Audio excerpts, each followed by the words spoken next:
Grand Rising. Welcome to another episode of Operation Wisedome. Today is May the 16th. I hope all of y'all are blessed and doing well. It's so good to see all of y'all in here. Oh man, what's up, John? What's up, Brett? What's up, Craig? What's up, Chris? What's up, Doug? Who else we got in this thing, man? What's up, Lisa? What's up, Dale? What's up, Angelo? Lino? What's up, Dwayne? What's up, Bob? What's up, Carson? What's up, Abby? What's up, Anthony?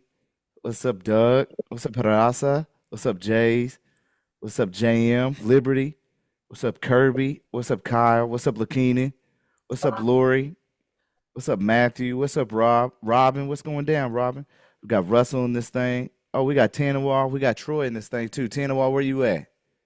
Yeah, man. We got a lot of people in this thing. What's going down? I know Tanawah in this thing. He probably busy. We got to Grand get him Rising on the speed. Americans. What's up, Troy? So I, Hey. what's up, Cameron? I'm in Montgomery, guys. I'm at the All Roads Lead to the South event today. We got a huge rally, 10,000 people. We're going to be speaking briefly about the absence of the indictment by a grand jury, how it relates to voting rights, and how we can dilute the minority, the redistricting that these southern states have done by specifically attacking the unconstitutionality of the convictions that the states created. And if we can do that, then we can demand the immediate restoration of the voting rights, which would dilute this action. And so this is getting huge support, particularly from the Democrats right now, because they're all threatened to lose their seats, their congressional seats. So they're willing to get behind this, because if we can, again, attack the unconstitutionality of these judgments by the absence of the indictment by a grand jury, we can demand the immediate restoration of those voting rights. And most of those voters are coming out of the very districts that these southern states just diluted. This is a huge turn of events for us. Well, Now thanks you for got keeping it up, Noise for Tanawah. Tanawah? We appreciate you, brother. Let me ask Yeah, you, what- you got Like a something, shout out. Let's go. Tanawah, you got something coming up here soon with the Supreme Court. Is that correct? Yeah. Okay. If you want, I mean, I'll lead into it now. I know that you got limited time, but I do want to make sure that everybody in your group here is all aware of what's going on. So you guys, for 9 years, I've been fighting this indictment by a grand jury issue, this absence thereof. Y'all know that there's more than 700,000 people across America that never received an indictment by a grand jury that are currently imprisoned. And that is an unconstitutional, facially unconstitutional judgment. There's nothing that the states can do to make an unconstitutional detainment result in a constitutional judgment. It's a very, Tanawah, very Tanawah, Yeah. Tanawah, turn around your camera, bro. all right. Sorry. Hang on. I'm in the sun. You good. All right. There you go. Yeah, Okay. Sorry, guys. you good. All right. So there's nothing that they can do to change the unconstitutionality of the state's action. When the agents of the state, the prosecutors, judges, when they relied upon an inferior state statute that permitted them to violate the Constitution of the United States of America, there's nothing that they can do to change these detainments and the rest. They're unconstitutional. And if you have an unconstitutional arrest, that results in an unconstitutional judgment, an unconstitutional sentencing. It doesn't matter if they pled guilty. It doesn't matter if they had a trial by jury. It doesn't matter if they had a bench trial. None of that can be valid, because if the first step is unconstitutional, nothing after that can be constitutional. So I spent 9 years, you guys, fighting this, and I haven't been able to get any politicians to support it, because there's no advantage for them. They're like, well, why would we do that? And all these attorneys, these NNCLM attorneys, and I'm partnered with the ACLU attorneys now, the NAACP attorneys. 3 weeks ago, they would not get behind this. They wouldn't do it. They're like, no, this will never win. The court will never hear it. But then this Clay ruling came out. This Clay ruling, and if you guys are familiar with it, it's Louisiana versus Clay. Came about 3 weeks ago, and basically, I'll cite what Thomas said, Justice Thomas. He said in his concurring opinion that the minority does not have the right to representation. And you guys, I can't agree with that. And I don't think that you guys should agree with that either, because here's the thing. If we don't have representation for minorities, how can we say that we're valuing the diversity of our nation, right? How can a white man know what a woman needs? How can a white man know what a black man needs without representation? So such a statement does not show the value or regard to the diversity of our nation. We must have representation. So it was a ruling that allowed for these southern states in particular to redistrict, do a new congressional districting, and like Alabama just redistricted. They shut down the two minority congressional members, removed it. Now they have a 7-0 GOP representation. There's no representation of minorities in the current districting that they just did in Alabama. Florida, they only have two left. Louisiana or Tennessee, they just shut down the two that they had, so there's zero representation. Mississippi's going to a zero representation. Louisiana, zero representation. So all these southern states have all removed it's not the right to vote. So some people get this wrong. They didn't gut or eliminate the 15th Amendment and the right for minorities to vote. What they did is that they said that they created voting diluting, and they allowed for these primarily minority districts to be distributed among non-minority districts, which means that their votes don't count. They don't have enough votes to be able to vote representation in. And so as a result, they did eliminate their ability to have representation by making intentionally their votes not count. So again, I haven't been able to get anybody to support this until Clay. But with this Clay decision, the dynamics changed dramatically, because now the Black Caucus here in America is looking at losing a third of their representation. Right? They're talking about the Democratic Party losing 34% or 34 seats in Congress based upon this new redistricting that we have here. So this is how the dynamics changed: is that I couldn't get them to support when it was the right thing to do, right? When it was the law and the honorable thing, and I couldn't get them to do anything about that. But when it came down to them losing their power, guess what? Now they're all getting behind it.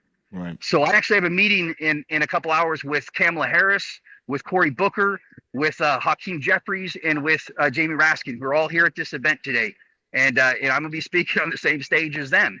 I only have 3 minutes, but that's all right. 3 minutes, I can get an awful lot out. You guys know that I can spit an awful lot out pretty quick. But if we can attack, if they can come together and get behind what I'm doing, and we can challenge the validity or the constitutionality of these judgments, then by showing that the states failed to create the convictions constitutionally, then their right to vote that were taken must be immediately restored. And if we immediately restore their right to vote, then that means that the majority of these people are coming out of the very districts that they just pulled.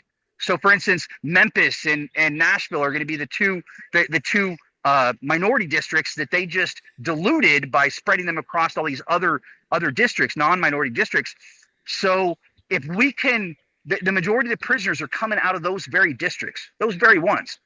So by attacking the unconstitutionality of the conviction, we can demand an immediate restoration of their voting rights, and they must be able to vote from within the district that they were taken from, which means that we're going to create millions of voters out of thin air. This is something the Supreme Court didn't anticipate in that Clay ruling, and we can create the number of votes that we need to be able to counteract Clay, not dilute the vote, but by creating new voters. Now, the last thing I kind of want to say here is that I'm really irritated. Like last night, I was on the phone for until 2 a.m.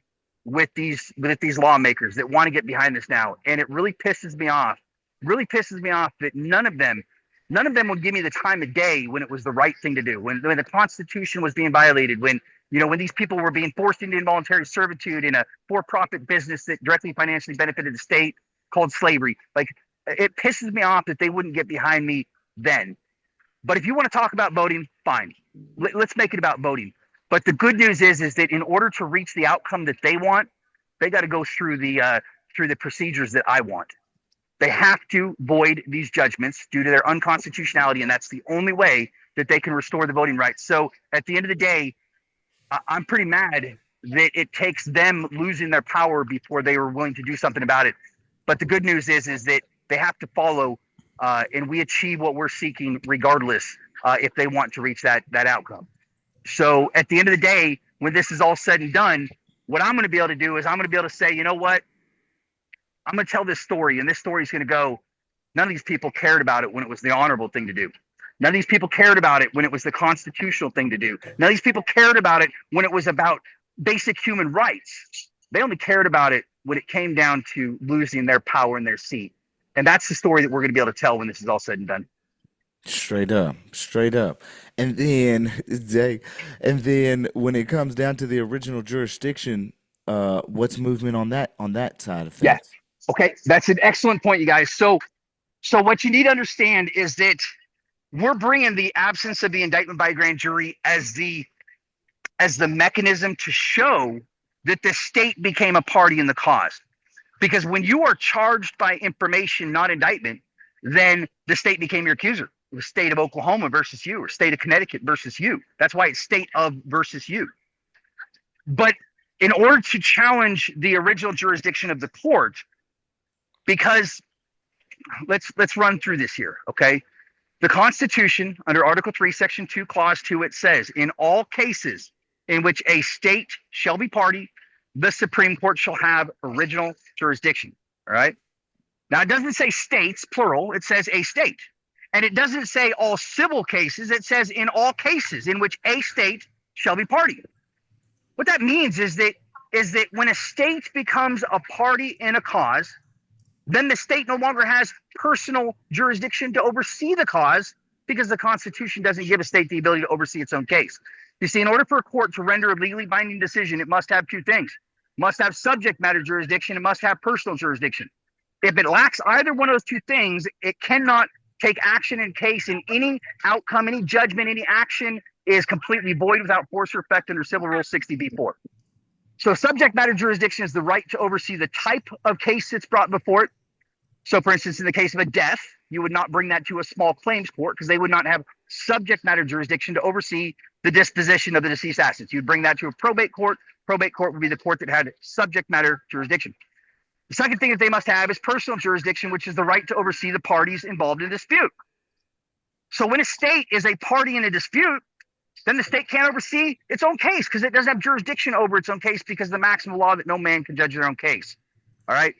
Now we have a lot that backs this up.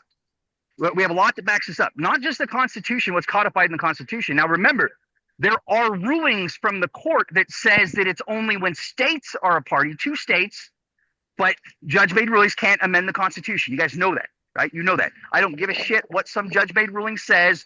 Judges cannot legislate. We didn't delegate that power. They can't amend the Constitution because that must be done by in accordance with the special amending procedure of Article 5. So I don't care what some judge-made ruling says, because judge-made rulings isn't even law.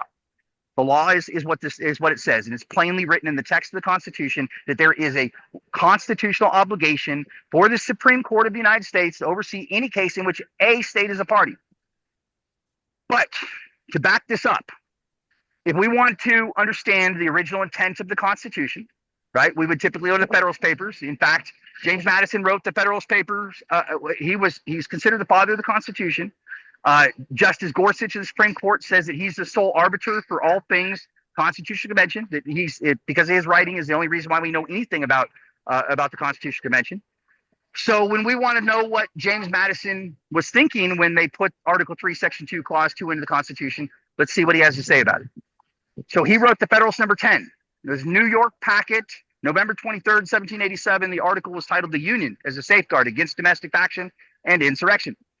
And in the article, what James Madison said is, no man is allowed to be judge in his own cause, because his interest would no doubt bias his judgment and not improbably corrupt his integrity. With equal, nay, with greater reason, a body of men are unfit to be both judge and party at the same time. So this is the earliest known reference to the modern day concept of conflict of interest. James Madison was formulating the idea of conflict of interest when he said that their interest will no doubt bias their judgment, conflict of interest. So no man can oversee their own case, and in the same way that no man can oversee their own case, a body of men can't be both accuser and judge in the same cause, because the state is made up of a body of men consisting of prosecutors and judges and police officers and CPS agents. And if that body of men brings an accusation against you, then the same body of men cannot be presumed to be neutral and biased to act as a judge against you, because of the obvious conflict of interest that exists when the judge works for the plaintiff. So that's James Madison. Now, Alexander Hamilton is another one of the drafters of the Constitution. He also wrote the Federalist Papers. Let's see if he had something to say about this. He did in the Federalist Number 80. What Alexander Hamilton said in the Federalist number 80 is he made two references. The first reference is the federal judicial authority of the Union must extend to all cases between a state and the citizens thereof. Okay, so let me say that one more time. The federal judicial authority of the Union must extend to all cases between a state and the citizens thereof. There's a dispute between a state and citizens of that state, then the federal judicial authority, meaning the federal judges must oversee it. State judges cannot oversee it because of the obvious conflict of interest that exists. So this is why Article 3 says that the federal judicial, the Supreme Court must oversee it if a state is a party in cause. All right. Now, the second reference that he made in the Federalist number 80 is he said that state tribunals cannot be presumed to be impartial when they speak for themselves. No man ought certainly be a judge in their own cause or in any cause with which they have the least bit bias or interest. So state tribunals cannot be presumed to be impartial when they speak for themselves, meaning that the state judges cannot be presumed to be impartial when they're speaking for their own case. No man ought certainly be a judge in their own cause or any cause with which they have the least bit bias or interest, conflict of interest. All right, so that's James Madison. Now, the next thing that I would say is let's go to the Federal Judicial Code, Title 28 U.S.C. subsection 455. This is the automatic recusal code. And remember, Constitution Supremacy Clause says this Constitution and the laws of the United States shall be the supreme law of the land. Right? States cannot pick and choose which federal laws they want to implement or not implement. And this was upheld by the Trump tariff case that just came through. Because remember what was going on with the Trump tariff case, or sorry, not Trump tariff, but the sanctuary city case. So there were a number of states that were refusing to recognize and enforce federal immigration laws. The Supreme Court said, no, you must obey all federal law. That's what they said. So if they have to obey all federal law, Title 28 is absolutely federal law. Right, it's not a local option. So Title 28 U.S.C. subsection 455 says that a judge has a mandatory, non-waivable, self-executing duty to recuse himself if he is an officer of either party. An officer of either party. These are judicial officers of the state, which just so happens to be the moving party. Therefore, they all have an automatic, mandatory, non-waivable, self-executing duty to recuse themselves because of the obvious conflict of interest that exists when they work for the plaintiff. So we have the automatic recusal. And remember, it's already been litigated, Cohen versus Virginia, Hill versus Weeks, that when a judge acts or takes action in a case when they have an automatic recusal under 455, they are now warned against the Constitution, committing a crime of treason in open court. So this is a pretty powerful statute that we have to be able to force them to comply. Now, I want you guys to understand the ramifications of this, because every federal judge, we're fighting with the states right now to make the states comply with 455. We get that. But when it comes to the federal prisoners, right, and federal judges, there's no denying that they have to obey Title 28. And guess what? These are federal judicial officers of the moving party, United States of America. Therefore, every single federal judge must recuse themselves under 455 without a doubt. That's why the federal prisoners are going to be easier than states. I haven't even messed with the federal side yet. But because they are judicial officers of the moving party, they all, under Title 28, 455, had to have an automatic recusal. Because the way that the system was designed to work was that if the United States of America brings an accusation against you, state judges must oversee it. If the states bring an accusation against you, the federal judicial authority must oversee it. This creates a separation of powers, a different government entity that's not seeking the enslavement or involuntary servitude, that's separate from the ones that are acting as the arbiter in the case. This is all written in the Constitution. It's there for all to see. And, for whatever reason, this has been forgotten. So what we're doing is we're going to the United States Supreme Court to challenge personal jurisdiction. We're doing a collateral challenge of the state's ability to have personal jurisdiction to oversee their own case when the state itself is a party in the cause. The state can't be a party. It's a what, not a who, and it can't have original jurisdiction unless there's contracts. And every United States citizen has a list of contracts that subjects them to the state's corporate jurisdiction. There's dual jurisdiction, administrative, and common law for the private men and women under God with God-given rights versus privileges and benefits. Very true. Yeah. Very true. So we're destroying the dual sovereignty issue, which is why I claim that I'm from Washington D.C. You guys, you might have caught that, maybe you haven't, but Washington D.C. is an estate. I don't actually live in D.C., but I don't live in any state either. I've removed myself from from everything from a state to eliminate the dual sovereignty, so that when I do bring this into the Supreme Court can't say go back to a state and argue with it. We're learning the lessons from Dred Scott versus Stanford. Where Dred Scott got it wrong in 1857 is that he came in and said, I'm from this state and I'm supposed to be free from the state. And the Supreme Court said, good, go back and argue with your state. So we're eliminating dual sovereignty by saying I'm only operating in federal jurisdiction. I have no state contracts, no driver's license, no job, no house, no car, no marriage. Why do we want to be in any jurisdiction, in any quasi corporate capacity with presidents, vice presidents, treasurers, and other corporate titles, right? Like I would think that and again, this is why I believe a lot of the folks never signed this contract we call the Constitution and were anti-federalists, because they knew that it eventually turned into a corporatized endeavor and that a bunch of folks in suits would start speaking for everybody else and interfering with their property and rights. The answer to this would be to teach everybody to take themselves out of these contracts and out of this fraudulent jurisdiction, stop complying with statutes, policies, and codes because of the consent of the governed clause, and exercise their God-given rights, because a maxim is a man who does not exercise his rights ceases to have them, right? Ignorance of the law is no excuse. We're arguing statutes, policies, codes, and legal procedure. We're not talking the law of the land, right? With God-given rights and self-governance, we don't need federalization and we don't need state corporations. So I agree with that, but what you need to understand is that you're talking about operating in private. I can't operate in private because I'm a public official. I'm under oath, and because I'm under oath, I have certain obligations to the people of the United States for the promises that I made to them, and I'm a man of my word. So I have to operate in the public, and that means that I'm kind of an inside guy for you. I agree. If I could be in the private, I would, but I made a promise. What does that mean, an inside guy for me? So because I'm part of the corporation, I can't separate from it. I'm trying to lead government, right? Right. So, you have duties and obligations to the corporation, which are precede your duties and obligations to the people, the land, God, truth, and rights. And that's part of my issue, right? And again, I'm not picking on you. I just believe we have to remove ourselves from the corporation and corporate capacity in order to get back our rights and abilities. By telling me and everyone else that you're inside the corporation and the beast for us, I think that's why you're fighting and not getting anywhere, because you have a limited rights and abilities in a corporate capacity. If you take yourself out of that capacity, you have unlimited rights and abilities to contract, so on and so forth, right? So again, I'm not trying to pick on it. I'm just saying I think it's a very limiting and disempowering stance, especially when we try to convince everybody else to sign on to this. Instead of to be the change, right? And to actually practice the rights and freedom on the ground and make these people recognize us at the courts. That's very interesting, and I do see it on both sides. So it's kind of crazy because I'm seeing both sides here. Okay, go ahead. We do have 2.9 million people that are currently enslaved. So someone has to get them out of that capacity, and that's what they do. They themselves. They took the shots. They locked down. They complied. They cooperated. They're cowardly. Yeah. I don't need any representation when I go to court.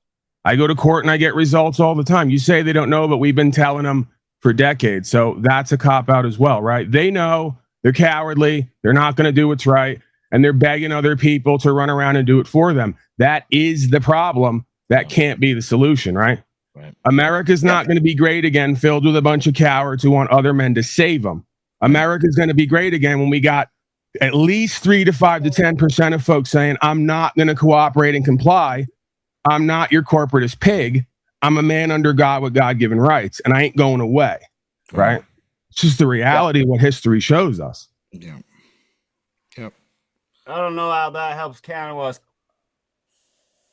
Yeah, but Tanawah, bro. Again, the presumption is that we're here to help Tanawah.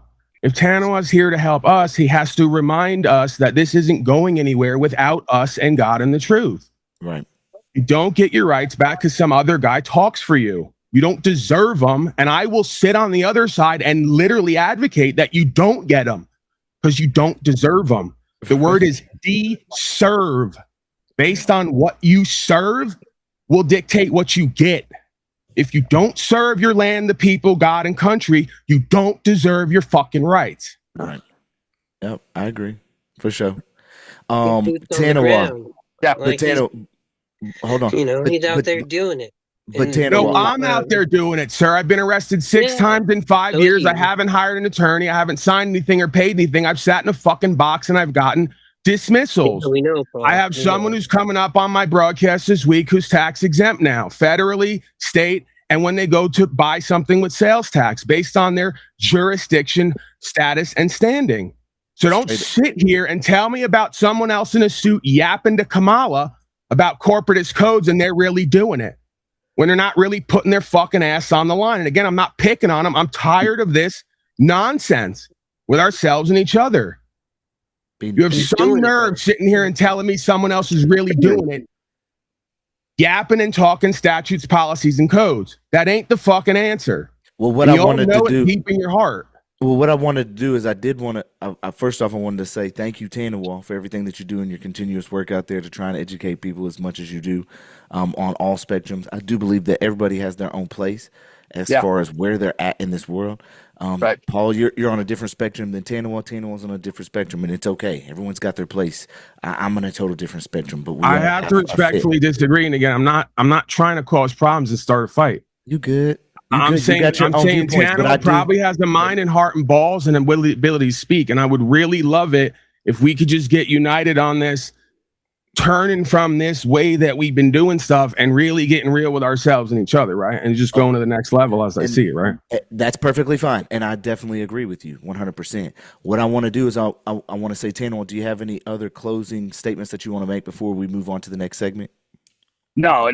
Other than you guys, I'm on my path, and it, I respect Paul. I respect your path. We're all on a path.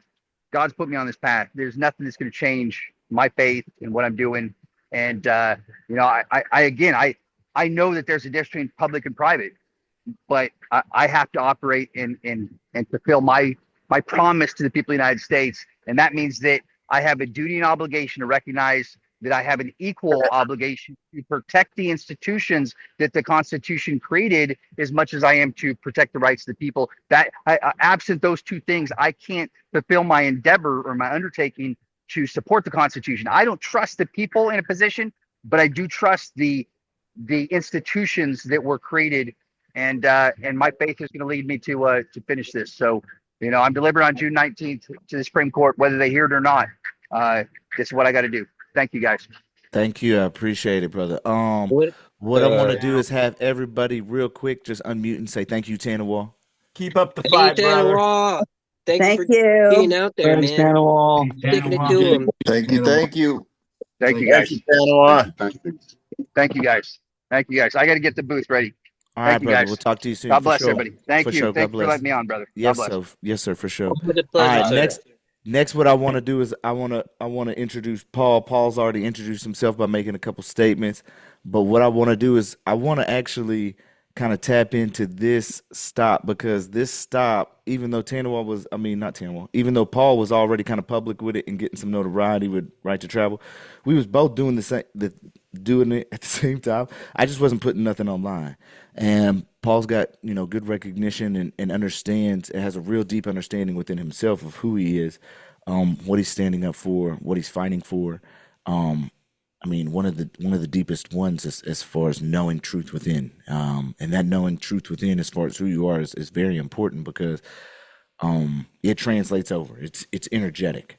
Paul, you got anything you want to say before we go over one of your first stops? Yeah, I just want to be clear. I know when I come in these venues and I speak from my heart with passion, and I have to draw the line in the sand, right, based on my own experience. I know that I'm going to heat people up and I'm going to potentially make some enemies, right? But I feel like, for whatever reason, I feel like I got to do that, because I just feel like when it comes to this corporatization, right, the statute, policy, and code, the legal processes and procedures, right, I just think we're off the mark there, right? So like with you, Cameron, right, like we've had some disagreements about process and procedure, but one thing we can't disagree on is you're doing the work, right? You're on the ground, you're testing, you're challenging, you're questioning authority, you're exercising your rights, you're forcing a conversation and interaction with these folks on the ground, right? And that's all that I'm really saying is I really don't believe, and maybe there's something these folks know that I don't know, but they can't explain it and make me understand it, so I'm not buying it, right? I don't think there's any way we're going to get to rights, freedom, principles, and spiritual faith by yapping and by sending people to represent. We are already getting it and restoring it by challenging them on the ground and becoming the change, right? Becoming part of the Renaissance. And I don't ever want people to get the idea that there's any other way that this is going to get done, right? Because I think that it's a comfortable deception, right? And I'm not blaming anybody for that. I'm just saying that I think we need to go to the next level. No, for sure. I feel you on that 100%. All right, I'm going to get into it. Let's get into it. Video, please. What's that? Let me just start my video, please. Your video? Yeah, I'm just going to record this interaction. Okay. I need your license and registration. What makes you believe that I need that to travel from point A to point B? Because you have no license plates on your vehicle, sir. Would you like to see my paperwork? Yes, I would. I asked for it 2 seconds ago. That's not what I have for you, sir. Okay. I have here the definitions from the Motor Vehicle Code. I have the Supreme Court decisions and everything you need here to understand that I don't need a license, registration, or any documentation to travel from point A to point B. It is a right that has been preserved by the Supreme Court and the law of the land. Okay. Sir, in order to drive in Colorado, you need to have license. It's not driving. The definition says right there, sir, driving is doing commerce where you're employed on the road. ID? I don't need to present ID unless I'm in the commission of a crime, sir. I have not committed any crime. You violated traffic law in the state of Colorado. The definitions are right there, sir. If you'd like to go to court, we can handle it. I need your ID, okay? I need your license, insurance, registration. You're operating a motor vehicle. Did you even look at my paperwork at all? Sir, I'm looking at your paperwork. Did you read the definitions? The Motor Vehicle Code definition is in there. It says driving is doing commerce on the roadway. I am not doing commerce. I am not employed. Can you start another? If you could please get a supervisor out here, I'd appreciate it, sir. Okay, do me a favor and then turn the car off then. I'll get a supervisor out here for you. Okay. Oh, I'm not going anywhere, sir. Okay, can you just turn the car off for me then? Am I obligated to turn my car off? I'm not intending to go anywhere. I'd like to handle this matter and settle it right now. I have no reason to leave. Why would I do that? Okay. I'm getting another unit out here for your... Again, homeboy's trying to tell him what to do. You can see Pauline. You see the game, right, Cameron? You see when I talk about the whole world is pimping and hoeing, they just don't know it. We don't even have contracts on the table right now. What we do have is a guy who's trying to tell another man what he's going to do and not do with his property. That is literally jurisdiction, meaning to speak the law. That's what jurisdiction is, right? So he's not my representative. He's not my lawmaker. He is code enforcement, and I'm not a United States citizen in this capacity. I'm a man under God with God-given rights. Okay, so I owe him nothing. I don't have a duty to perform for him, and I don't have to give him anything. Let me ask you this: Do you have to do anything to stand on that God-given rights? Like, do you have to secure yourself as far as a party creditor is concerned, or status change, or do you just invoke it? Have to? No. Would it be probably prudent for you? Would it be a wise decision to create some kind of paper trail so that you can present it to these folks who literally live in a two-dimensional world, you could argue? Probably, right? Because again, we're in corporate capacity versus common law capacity. In a common law capacity, I could just talk to you heart to heart, man to man, right? Handshake and our word is as good as gold. These people don't live that way anymore, right? Spiritually, they're in an underworld rather than the overworld. Right. So they're in two-dimensional. They're in a dead world, right? You almost need something to present to them that they can recognize and relate to in their world. Right. 100%. Request. Sure. Okay. All I asked was to see your license, insurance, registration. I'm telling you that I don't have such because I'm not required to by law. It's been upheld. It's been upheld by the state of Colorado. You were required to have a license, insurance, registration. It's federally been upheld. Motor vehicle on state roads. The definition is right there from the Motor Vehicle Code. Driving is defined as doing commerce on the roadway employed by somebody. I am not employed to do commerce on the roadway. I am traveling in my private property from point A to point B, which, as it says in there, is my right to do so, upheld many times in the Supreme Court. Just hang out for a second. Sure, no problem, bud. Yep, just hang on for a second, bud. And, yeah. Motor Vehicle Code and by all the rights given. Can you at least tell me your first and last name and date of birth? I don't believe that I'm obligated to give you any of that information unless I'm in the commission of a crime. If I'm wrong, please produce a law for me. I'm entitled to see the law if that's the law.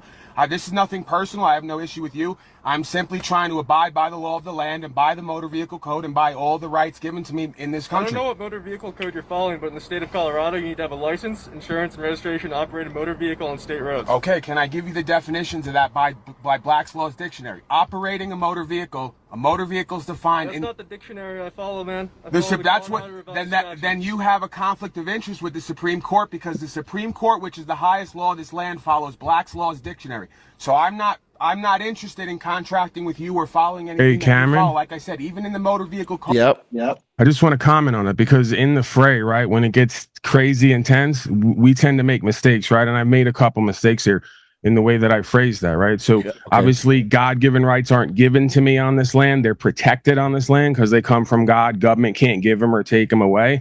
And the Supreme Court is the highest lawmakers on this land in the corporate capacity for the corporation, right? I wouldn't even say makers. I would say just they would follow.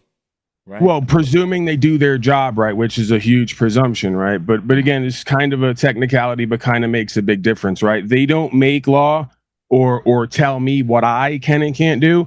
They theoretically are supposed to protect me from the agents, right? They're supposed to be there to let the agents know your power only goes this far and no further, right? And beyond that, you're interfering with rights. So I just want to, be technical. So then folks will run around and say, oh, Supreme Court, highest law and lawmakers in the land for us. No, for people who swear to the Constitution, which is a signed contract. We're not parties to it, and we don't swear to it. So it really has a limited force of protection for us, right? And that's why Tanawah was speaking differently to you, because he is one who has, made that oath. So,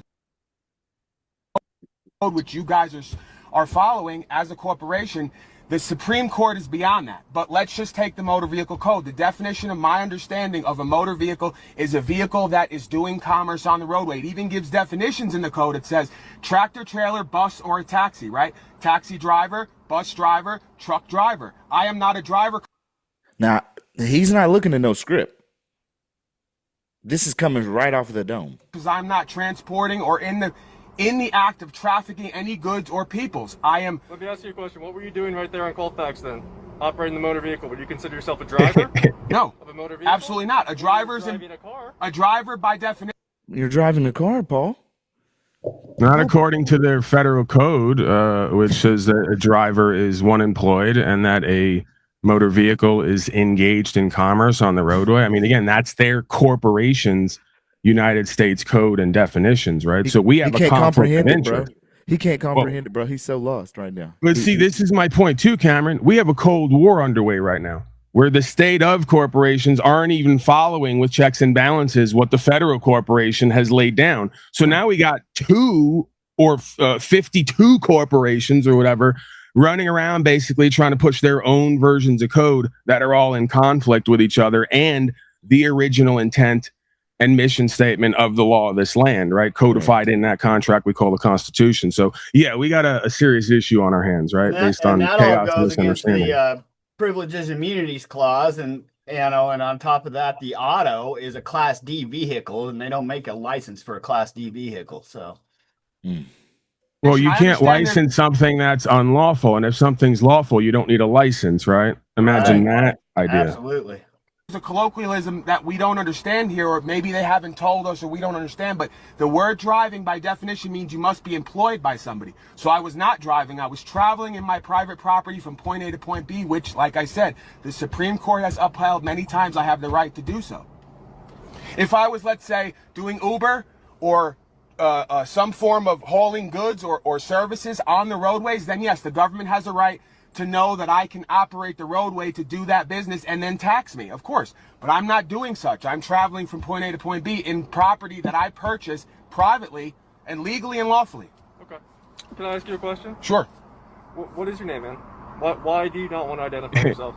I just believe that nothing personal to you. I have had some incidents in the past where any information that I give, as you know, can and will be used against me in a court, and I don't believe that I have any necessity to give any information. You see my name right? But you're required to produce your name because you are a government employee. It actually says I can ask you for 3 forms of ID, which you have to produce. You cannot ask me for. This is by my understanding of you guys' contractual law to uphold the Constitution and even the codes, quote unquote, of the state and the city. Okay, so my understanding would be my intent, correct? Right, and you don't have mens rea. Is that where you're going? Yeah, there's many different ways that we can establish that this being has a conviction that not only doesn't make him guilty, it makes him a servant of the same land and people you all swore to protect, right? It is very interesting. It is very interesting because I'm telling you, bro, the intent is everything. Well, all are equal under the law, right? I'm telling you, bro. My understanding of that is I am not required to provide any of that information unless I'm being charged or you know, some kind of crime is suspected, which I don't believe. You're being charged for violating traffic code right now. If you wanna bring those charges, that's fine. Right. That's why I say who's gonna be your valid verified claimant? You're gonna walk into court to swear on a stack of Bibles and point at me and say I caused loss, injury, harm, owe a debt, or was a direct threat to the public. Oops, you don't have that. You never have that. That's why I laugh when Tanawah says the state of as a party to a case. It's a what, not a who. It can't take the stand. It can't testify. It's not a valid claimant. Well, that is contractual fraud. Okay, but the only thing he's trying to bring forth is that when the state is a party, it's supposed to be Supreme Court jurisdiction anyways. All I'm saying is if we just understand the simplicity here of the fraud going on, we don't have to get into all the rest of this extra shit. I know. You need to send in a man or a woman with a valid verified claim. If you don't have that, I'm not even going to interact with you. This is laughable. I know. He's just trying to bring it on another level to say, look at where y'all making mistakes at anyways. We're bringing I'm trying to love. For you and everyone else, I'm trying to love, but I just can't. You know me, bro. East Coast Irish Italian, they call me the gorilla. I you know, this is the best I got when it comes to the love, right? I'm trying to simplify this shit so we can all get it, right? When we start getting into this code, this, that, and the third, I just believe we need to really overly simplify this to where any man or woman could just speak from their heart and surrender the rest, right? Yeah, you good.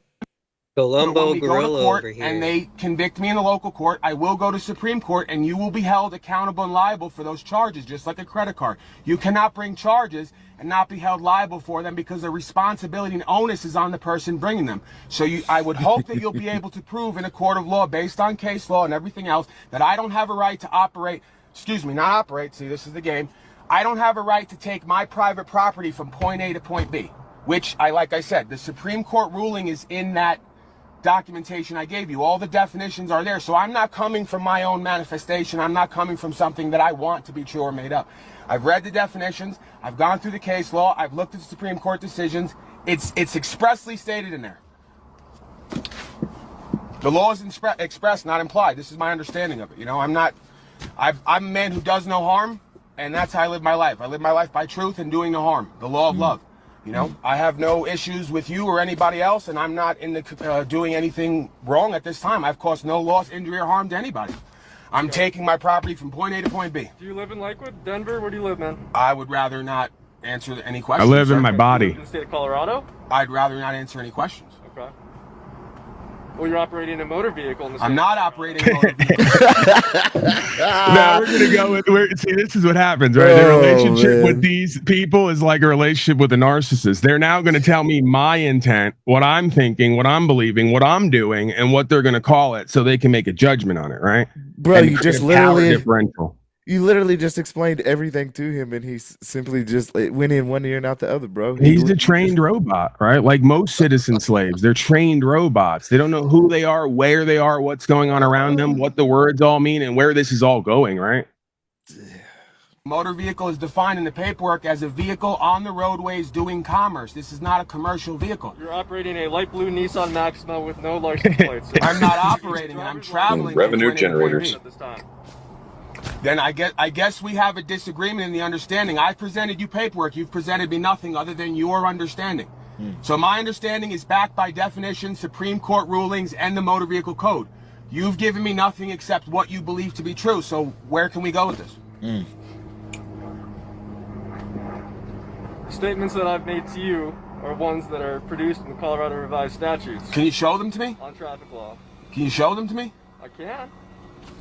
I'm not going to go grab the book right now and just open it up and scroll through the pages for you. Well, I was kind enough to have all my paperwork and things in order and my understanding here to present to you. You have not provided me with any proof of insurance, any driver's license, or any proof of registration. You got to pause it there, Cameron. Go ahead.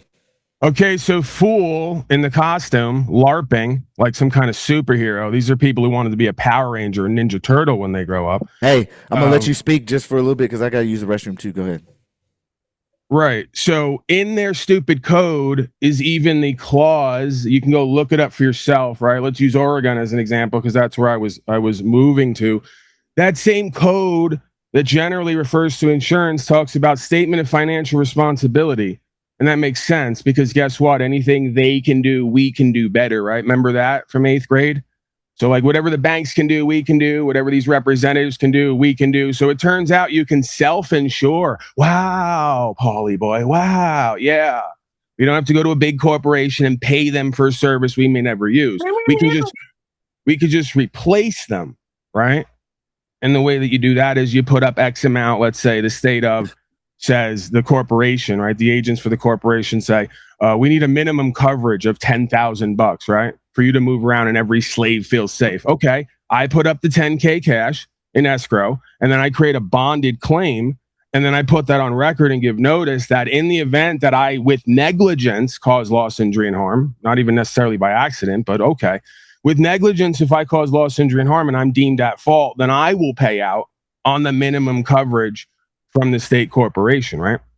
In which case, if I move around and I never hit anybody, I may never have to pay that out. Instead of paying out whatever it is, $200-300 a month, a year in perpetuity, right? You know, we're talking 3, 6, 9, 12, 15, 18 grand over, 15, 18 grand over 5 years, whatever it is. And that could be considered on the low end. So yeah, man, even when it comes to their world in the corporate capacity and the codes, there are always exceptions in these codes if you look hard enough, because they have to. Part of the maxim of law is they always has to be remedy, right? So even when they write up their code to create a world for us all to buy into and live in, there's exceptions in that world that kind of gives us peaks of what we're talking about here, right? It's not just sovereign citizen mumbo jumbo. Right. But anytime you bring up anything that combats any kind of statutory ruling or decision that's already commonplace among the people, then you're termed sovereign citizen. You can't even be a constitutionalist anymore, right? So well, even if you refer to their code is what I'm saying, right? I'm not even challenging their code. I'm saying even in their code, they give you an option to self-insure, right? Yeah. To they call it proof of financial responsibility, right? So even that, because they don't know it, if you try to say it, they'll say, that's some ridiculous sovereign citizen stuff. You just made that up. No, you just don't know your own codes, let alone the law, right? Right.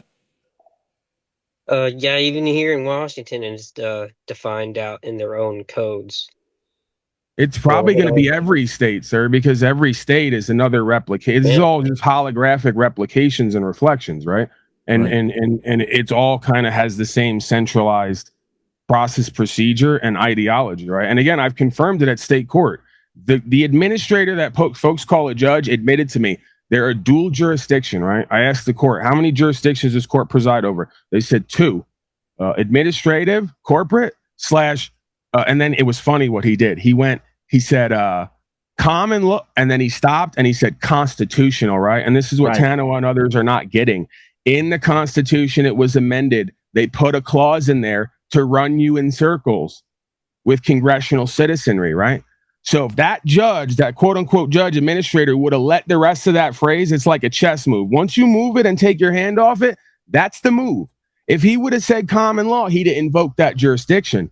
He tried to invoke it without invoking it by saying constitutional, because the spirit of the common law is in the Constitution in the beginning of it. But by the end of it, they amended it to run you back into the state of and the corporations, right? And the corporate process and procedure. Well, it's kind of like we had one judge too on one of our Wisedomians. He came up and straight up said, like, you've brought forth an 8.3 statutory motion, right, to dismiss, rather than bringing forth a notice and demand to dismiss as unconstitutionally applied with points and authorities. And he was just like, since you come forth with this motion, I got to treat it as a statutory motion and come forth in that statutory framework and body of law. But if you would have brought Right. forth that notice and demand, then I would have moved over to the constitutional framework and body of law, which is quite interesting that you get a judge to say that on the record too, because yeah, you're seeing that there is a constitutional framework and then that statutory framework, and it is dictated by what you bring forth as far as your pleadings are concerned. But then I'd also turn around and say, okay, well, there's also a court of equity too. Don't make me bring. Right, but see, this is where the key is, Cameron, right? Is even in the words, right? Pleading is begging. So Okay. for somebody who's looking for someone to save them and do it for them, you want representatives and you're pleading. For a man who understands his God-given rights, who wants another man in a service capacity to come forth and serve him, he must give notice and demand like a Correct. king, right? Right. So this is what I'm saying. I'm trying to encourage the men and women to act in their king and queen capacity instead of their citizen, slave, subject capacity, begging and asking representatives to restore their rights instead of enforcing them or upholding them themselves, right? Right. I feel you on that. Yeah, because since we've gotten, that response from the judge as far as, notice and demand and then the motion or the statutory aspects, yeah, we come forth with notice and demands pretty heavy. You see why, but now you see why, based on what that guy told you that this whole time. And again, I'm not, you see why I've been telling you and others, you got the golden key with your heart, bro. And what God has put in you with the vision, get away from that statutory shit and you're going to be more powerful. Right. And that administrator gave you the key, right? He didn't have to do that.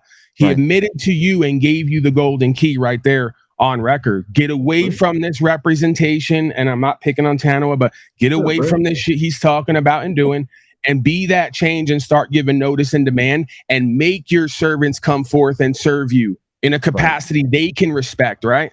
Because again, they do have a dual jurisdiction. They're never going to serve a man or a woman who doesn't know who and what they are and doesn't know their right.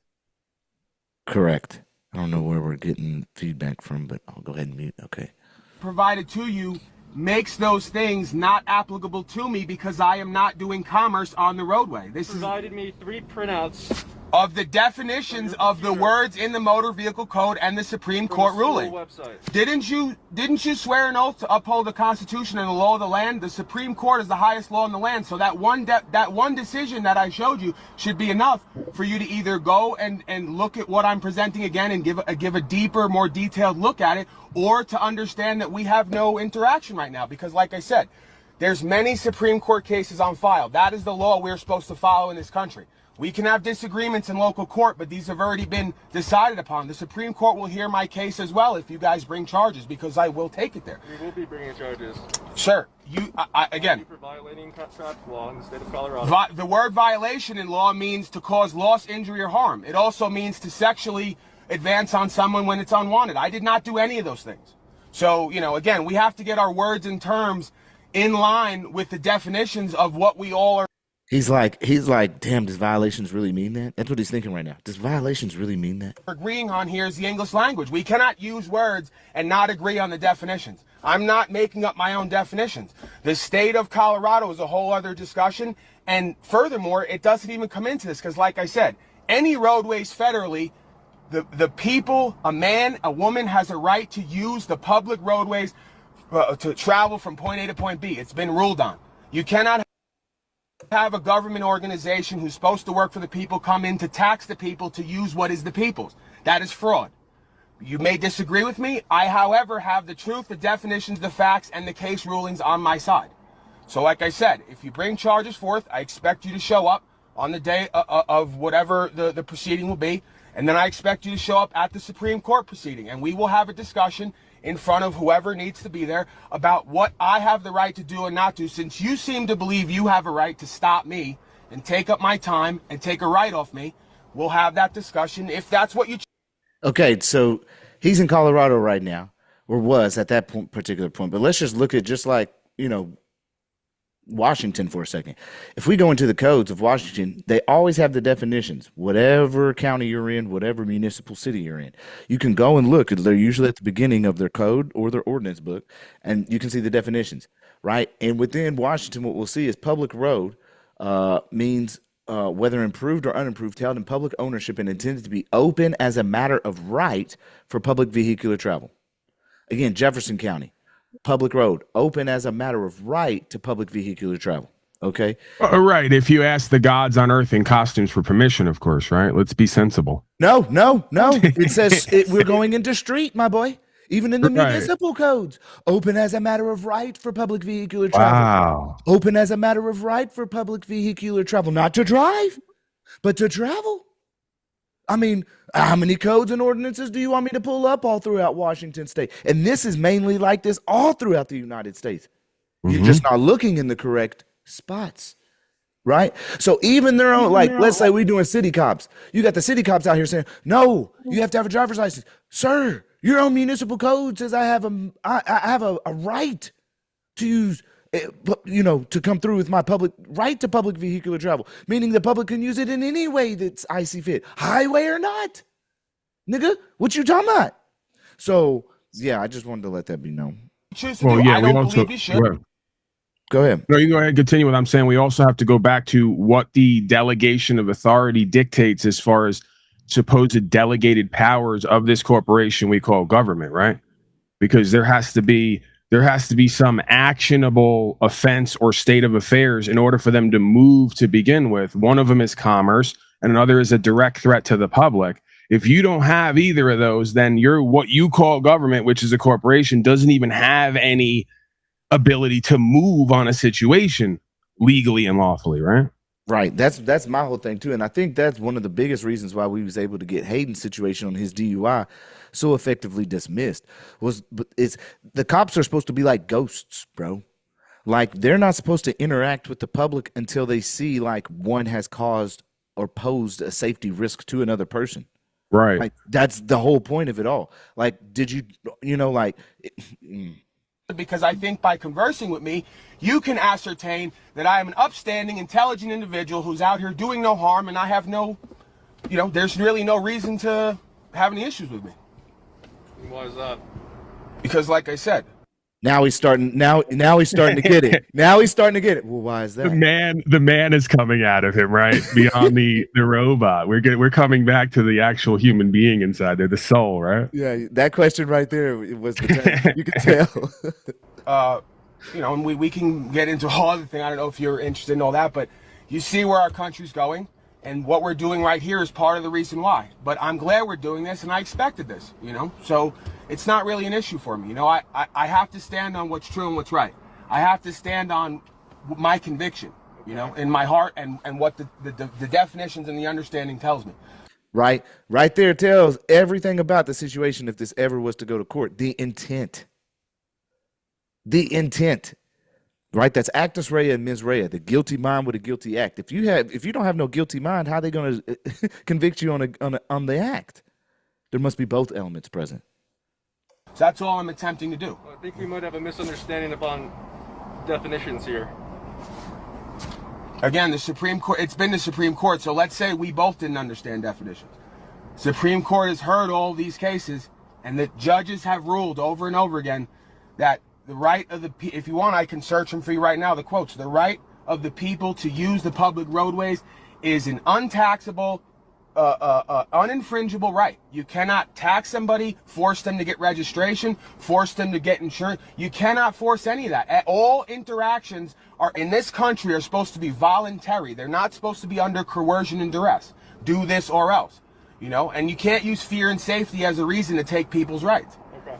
Well, my supervisor's here if you said you wanted to talk to him. I mean, again, it's more about what you plan on doing, because if you plan on moving forward contractually, then obviously he's going to be the one here to supervise. Again, quote, no state government entity has the power to allow or deny passage on the highways, byways, nor waterways, transporting his vehicles and personal property for either recreation or business, but being subject only to the local regulations, i.e. safety, caution, traffic lights, and speed limits, etc. Travel is not a privilege requiring licensing, vehicle registration, or forced insurances, unquote. And even in their code, that's some guy's interpretation of the law based on codification. And in the codification, it outlines that in times of emergency, we basically throw out all this code, right? So like if I'm in an emergency and I feel what's necessary and proper, right, is their clause legally. If necessary and proper for me to take my vehicle from point A to point B safely, that I have to do 90 miles an hour, then I will show up at court and say, I made that determination as a man under God, right? That I had to do 90 miles an hour in order to get where I need to go and get what I need done, right? Again, they cannot tell a man or woman how to have discernment and discretion, right, with their property day to day. And that's even in the code, and it talks about not having to have a license, registration, or insurance if you are involved in an emergency, right? All of a sudden, the code and policy doesn't matter.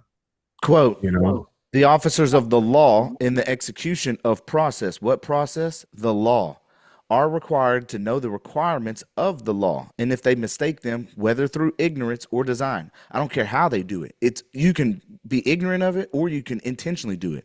And anyone is harmed by their error, they must respond in damages. Okay, harmed. I'm gonna let you know right now. Right. So there's personal injury, which is like harm to your body, like some kind of injury to your body, and then there's harm, which is some form of loss, including rights. Right, okay, which is what I come into, which is the legal term, irreparable harm. Irreparable harm is a legal term that refers to harm or injury that cannot be adequately compensated or remedied by any monetary award or damages that may be awarded later, right? This is huge and important because, of course, you have to have irreparable harm, again, for the movement or party seeking an injunction to completely stop them. Why would you do this? Because, man, there's all deprivation of constitutional rights. Irreparable harm comes into that PTSD, that anxiety, any loss of time, bro. You dig what I'm saying? Or having to even deal with them is irreparable harm. So I just wanted to bring that forth a little bit so you can get some of the line of thought as far as what we've been through. Right. So okay. Go ahead. No, I was going to say the issue at irreparable harm, and it's okay, it's not necessarily an issue, but if you go to court and you're seeking compensation, you don't want to claim that because they're going to turn around and pimp game you and say, well, you claimed in your claim here that you suffered irreparable harm, which means that there is no monetary compensation. So we're going to agree with you and we're not going to award you anything. Case dismissed, right? So you really are going to, from my perspective, I think you're really going to try to use irreparable harm when you're not seeking compensation for loss, injury, and harm, when you're seeking to make a change, right? Because again, this ain't about buying me off and paying me. This is about you all need to stop this behavior and change your ways because you're going to keep causing other people loss, injury, and harm, right? Well, the reason I say irreparable harm is good only because it's a support.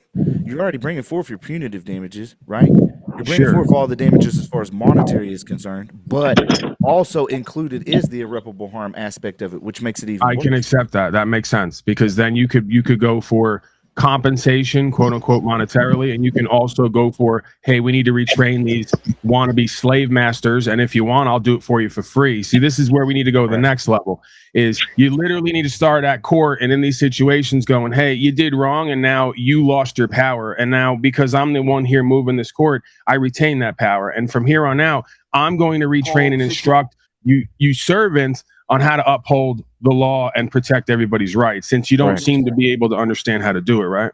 Correct. We're way past that. We're way past that. They've been trying to kill us for a long time, and they're succeeding. We're way past trying to convince them of their role. Until we're ready to assume our responsibility of defensive and retaliatory force, we ain't going nowhere but dead. Well, I think it is. I feel you on that, but at the same time, it's the intellectual capacity of one to know, right? One just has to know, and that's why I say wisdom is the most important thing. Of course, you can get all the knowledge you want, but the wisdom, I feel like you got to tap into the source to be able to get the true wisdom and knowing. And then once you have that true wisdom and knowing as far as who you are is concerned, nothing can stop you. Like they can claim whatever they want, bring all the claims against you, and that's why I reference like William Wallace, right? Dude had to die for what he believed in, but he was right in the whole aspect of everything that he was doing. So even when they claim that they're right, you already know within that you were right. You stand on that. So no matter what they bring forth, you can never lose because you know within what is the truth of the matter. So I don't know. Yeah, I'll leave it there, but Yeah, I would say when you say we're all going to die, we're all going to die anyway, right? Nobody's making it out of this, but not everybody's going to live truly and freely and authentically, right? To Right. be a little bit cliche. So it would seem to me that a lot of the stuff here that they're quote unquote killing us with, it's all organized and it's all voluntary one way or the other, whether you want to see it that way or not, right? Like literally 85% of the public or more is signing on to whatever these people put in front of them, right? The day that starts to change, and it already is happening, it's already underway with folks here. Paul, are you a parent? No, I haven't. Not technically. I have a lot of online children who show up and yell at me and hate on me and tantrum when I do my broadcast, but technically, no, I don't. I don't have any biologicals. We're all family. And we have a responsibility. They are bringing us to severe survival pressure and ruining any possible future for my children and grandchildren, which I have both. And that's what we're doing here, right? Mature men's responsibility to stop this bullshit long before now, before it ever got to this point where they have the technology to even prevent us from having the honest fucking conversation. Well, yeah, man. Again, we're way down the line here. We're behind the 8 ball, but better late than never, right? And we are all an authentic, organic response to this call, right? The spiritual call and need for resolution, right? Resolution. Yeah, so but we're not having the right conversation, Paul. No, we are, bro. I think I am, and many others. I'm watching people walking out of court with dismissals with no training and certification, and gaining the recognition and respect of a whole nation one at a time, right? So. I don't know if there's more to it, then I'm all ears, man. If you got it, right? I'm here for it. That's a slow drip, and I applaud, man. I've seen you and followed you over the years. I guess it's been about 5 or 6 years that I've noticed you on the scene. You as well, Cam. The solution has never fucking changed until you, as a man or woman, is willing to assume your responsibility for any motherfucker who's going to initiate force, threat, or force or fraud against you. Then you're going to be enslaved. And it has nothing to do with going into their courts trying to convince them, mother, may I fucking please? It has nothing to do with that shit. Well, the only reason why we're where we are and will continue, and my kids and grandkids won't have that kind of future to be able to stand up, is because we're not, as men and women right now, assuming our responsibility to fucking fight back. And I mean, not initiate force, but as force is being initiated against us, defend. Right, but this is, what was your name again, sir? Force. My name is Craig Johnson. Right, and but Craig, we got to be clear, right? When we do this we thing, speaking French, there's no we. Like I am standing and doing what I need to do, and people around me are doing that. And the same thing on the other side. When people like to talk we about what they're not doing and then try to include me in it, like I need whatever they're saying and doing, there's no we there until there is, right? And there's only we when we're all doing the same shit for the same reason, you know, toward the same result. Somebody brought up William Wallace earlier. It took a few people to start doing that, assuming their responsibility, and then more joined. Bro, I don't think you understand the like Cameron is obviously shadow banned like I am. He's not getting the play and the traction on YouTube, and that's a lot of us. But it doesn't matter because he's already got dozens and dozens of dismissals under his belt, right? This is already over before it started. We just got to play it out now. Everybody's just got to play their position and take what's dealt and play the hand that's dealt, right? But literally, this is something that at one point we'd only dreamed of that now we're replicating like one after the next, right? Like we're at like an 85 to 90% success rate, which is amazing in any venue, right? Applauded, but I'm of the opinion that's the late game, brother. Listen, bro, what else are we going to do? Roll over and say nothing can be done and just take it, right? No, not I mean, again, and then the other side to this is you got to stop cooperating and complying. Many of us didn't take the shots. I'm not going to go too deep into that, right? But that's one aspect of it. And then folks got to start suing these folks who are poisoning the food, the water, the air, right? Those are the modern day guillotines and ovens. So that's going to be our next stage of this is guys like Cameron and potentially myself, even though he's probably better at the, you know, the legal process side, right? But maybe we can team up and join forces. We're going to have to put these people on notice, right? Notice and demand, stop poisoning our food air, water, or we're going to have you locked up, right? That's the whole point of the system. We're going to have to separate you from With society words, because you with don't know how words, to. Paul? With words, brother? With words? Yeah, absolutely. We're When going I to have talk you to locked people, up with Absolutely, words? because those words are backed by conviction and action, and we're not going away, right? I do believe that we can So, increase understanding with our brothers and sisters around the world because we're all facing the same problem. But we have to take action, and I'm talking physical action. It was always our potentially there may responsibility. come a time for that. I'm not on We're board with way that right past that now. time. We're past that time. Well, that could be argued, man. It could be argued the founders went to war over 3% tax on tea, and now most folks are paying 40, 50%. But again, the word is revolution, and that means complete circle, right? So we're going in circles again. I would prefer resolution, right? I think resolution is the. I think it all starts with the changing of people's minds, Americans. Because when I show people that basically, if you take the U.S. government out of Washington, D.C. and replace them with a Mexican government, it's no different. So the look on people's faces when I show them that Washington, D.C. is not a state, when I show them the facts, like a guy, he's owing taxes and other things, and I show him like, hey, you being a living man or woman, a breathing living soul from the Creator, and when I show them that government really is only place on paper, and the reason they have to have that oath is like they're coming from a corporation into America. It's just it's so cool to see the look on people's faces. So I believe the change starts with this, what we're doing right now, and ear to mouth, and changing people's minds from what they have been taught, their parents been taught, and we just need a big liberation, and that empowers people.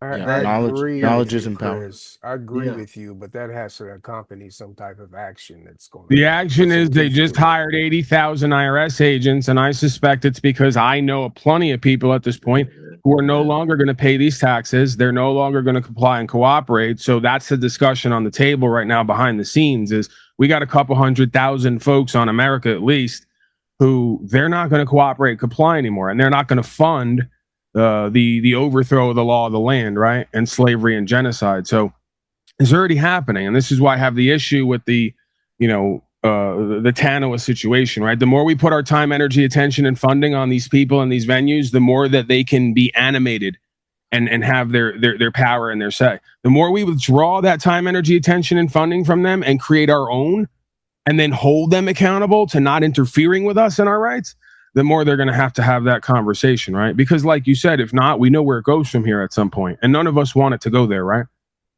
This blue ink pen right here has so much power behind it.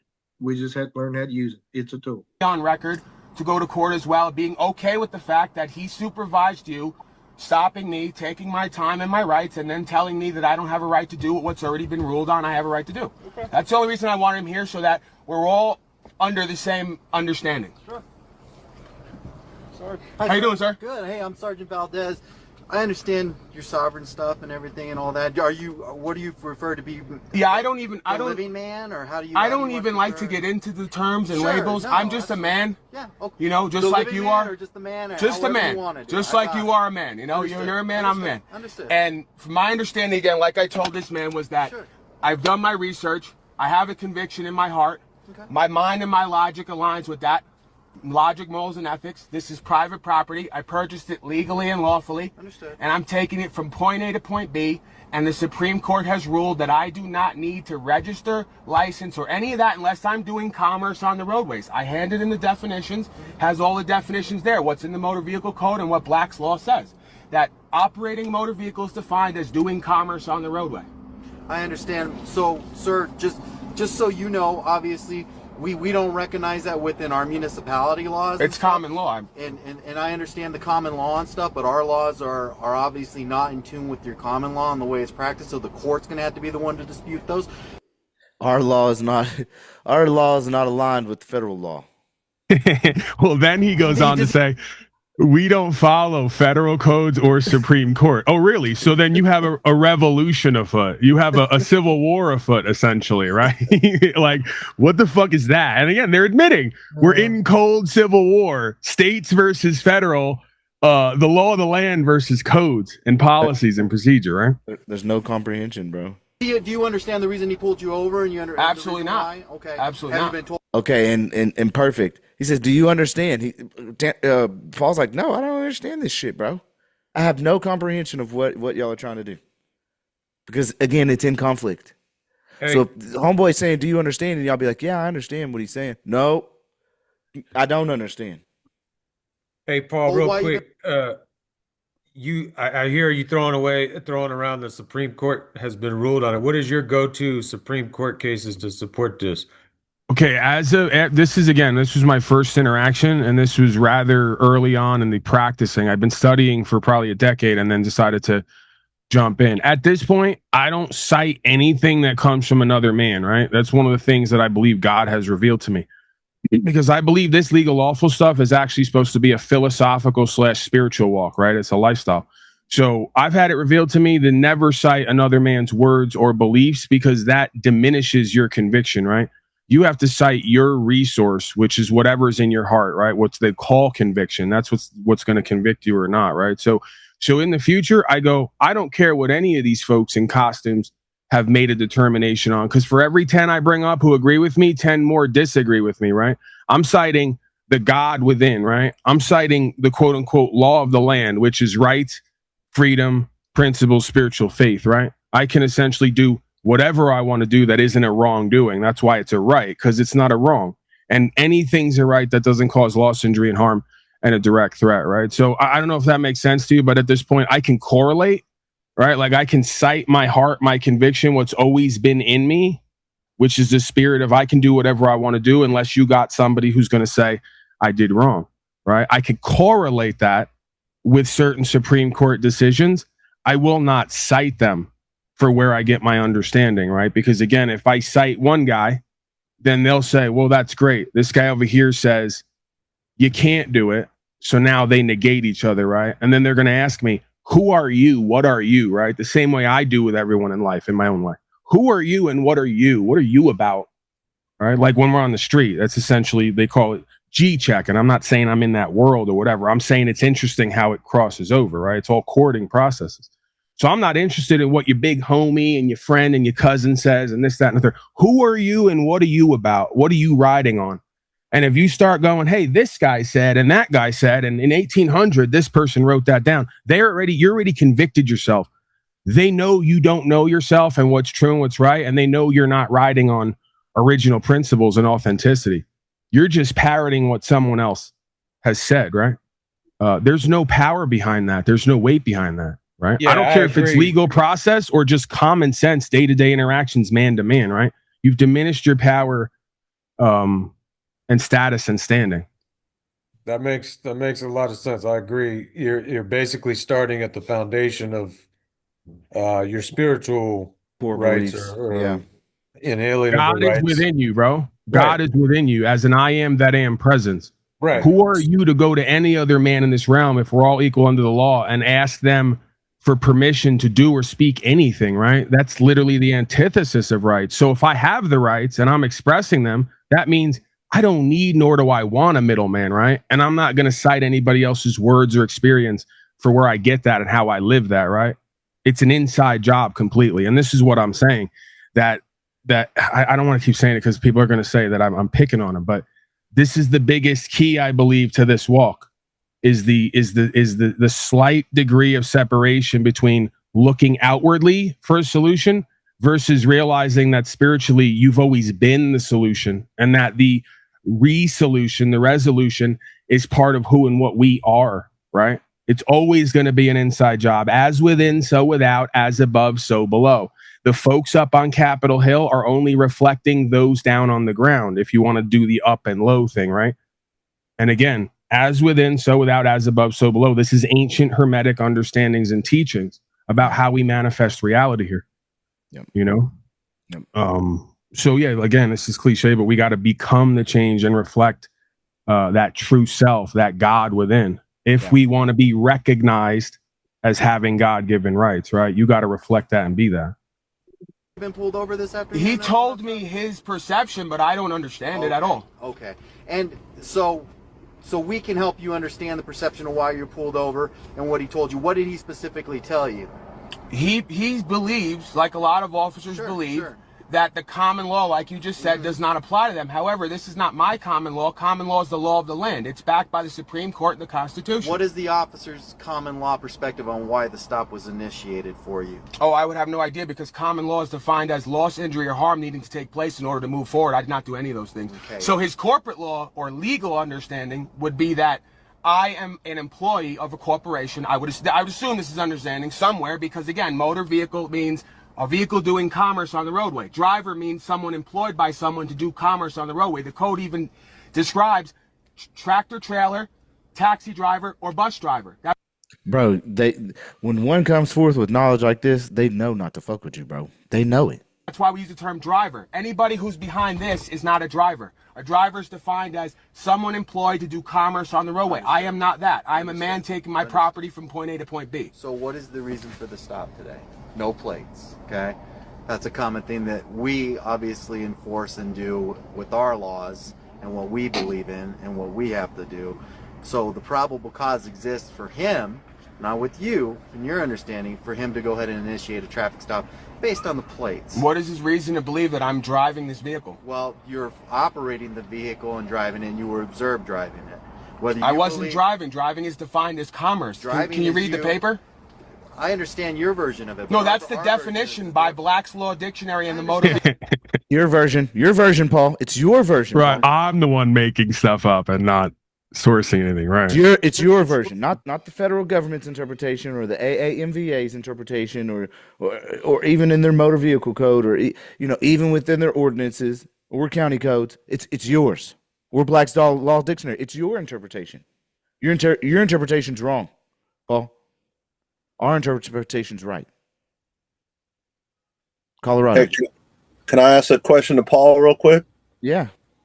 Hey, Paul, so can you use the right to travel if, say, you have a Washington State plate and it's tabbed and it's in someone else's name? Or do you got to have private plates? Just curious. Again, I mean, it's really about capacity, I would think. And to be clear with what Cameron said before, I've done this. There's other videos with me where I've been arrested. They've taken the car, right? So, if you're going to practice upholding the law, you're far from going to be successful 100% of the time, right? Bank on catching static and having to go to court more, or at least do an administrative process. If you don't believe you belong in their courts, right, then you just handle the paperwork. Well, I would say to answer Brett, use determines classification. Right, and that's where I was going to go with that capacity. that I can use that car in a private capacity, even though it's rigged up and possesses the ability to move in a corporate capacity. It's like saying, can I move the car without using the windshield wipers? I have the ability to do that. I have the capacity to do that. When I switch into that mode, I'm doing that. If not, then I retain that ability and that capacity, but that doesn't apply to me at that time because my intent to use does not align with that capacity, right? Yeah, it's like Joe said a couple weeks ago.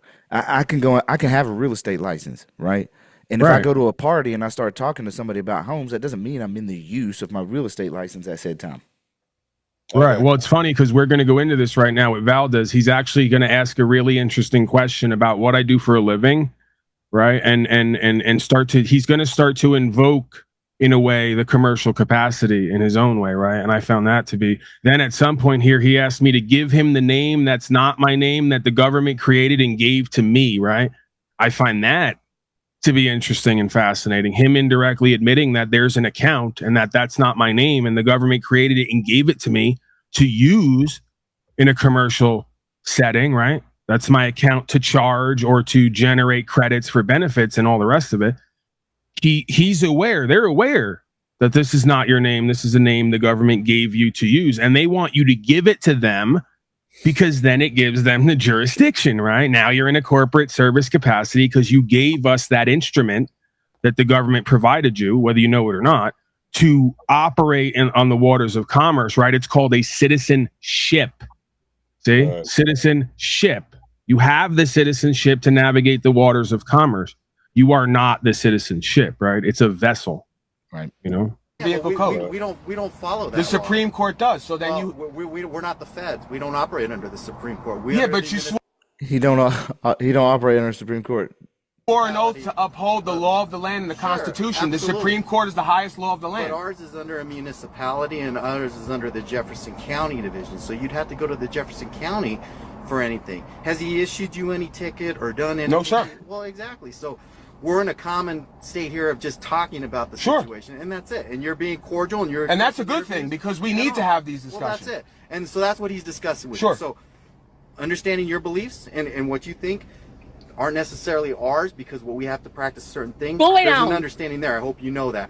Obviously, we pulled you over because we don't have the same understanding of what your understanding is of the law. Do you understand that?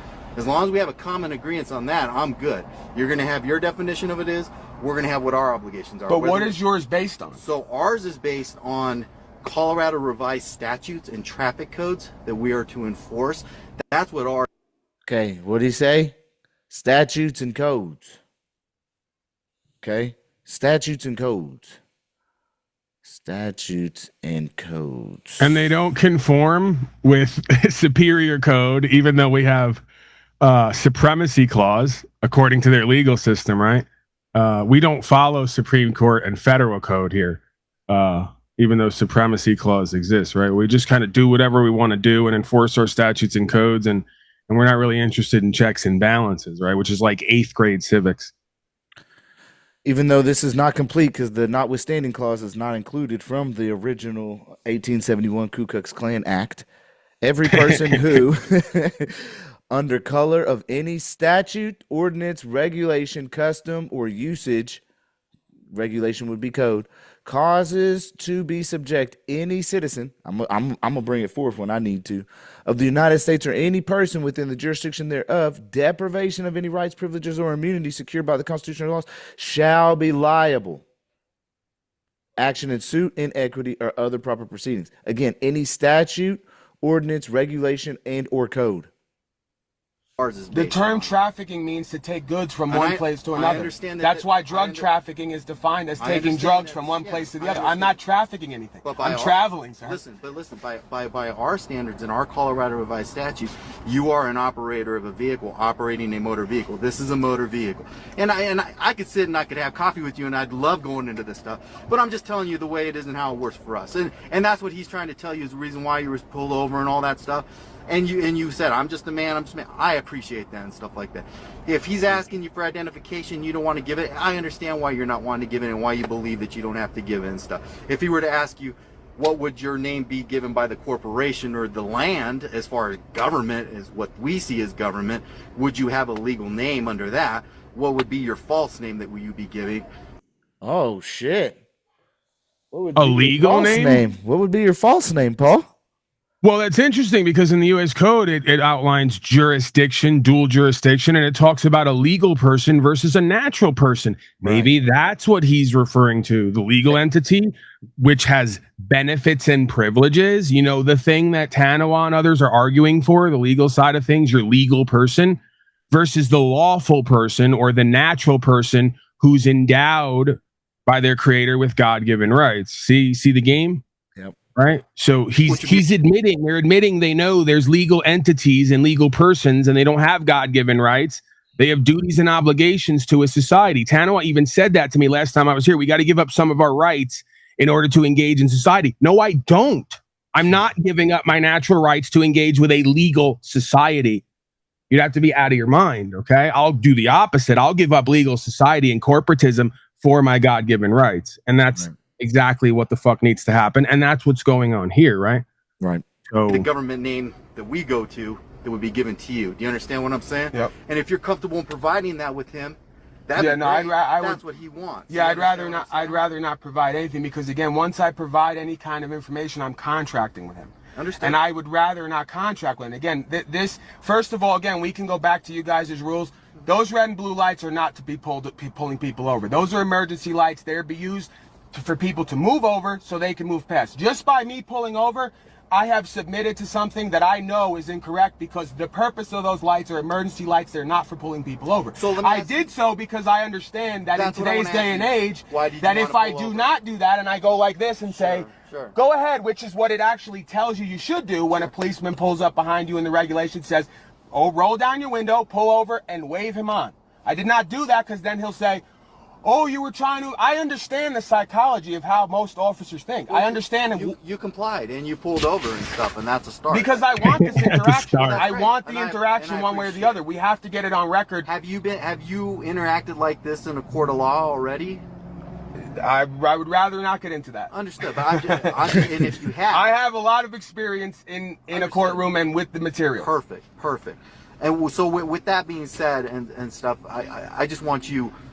So we're not wasting time and being naive on understanding all this stuff. You're an educated man. You understand what your beliefs are. We have our certain rules that we have. They're not my... Can we just say, I don't mean to be... I'm not being a dick. They're not my beliefs, sir. It's a knowing that I've come to based on eternal truth. Ah, yeah. It's not my belief. It's a knowing based on eternal truth, bro. Ah, beautiful. This truth is not going to change whether you understand. Your heart.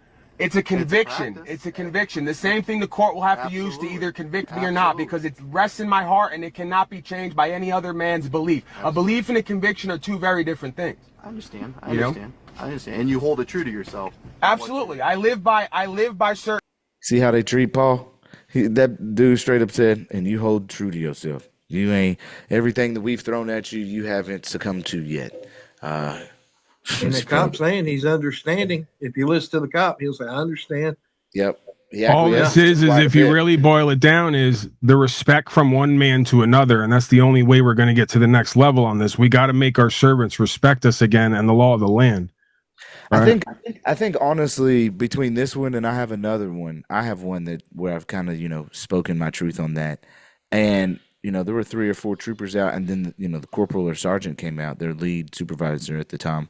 He came out and I had to just break it down like, bro, I don't have no kings, bro. No, like who is to tell me? And they kind of just, once you have that true understanding, bro, they literally kind of back down and just issue the citations, if anything, rather than busting out your window. You know what's so crazy about this, Cameron? What's up? Is that in their heart is the same I am that am presence, and that on some level they want to do the same thing and live the same way, right? They just don't know how, right? They've never really been shown that or given permission to.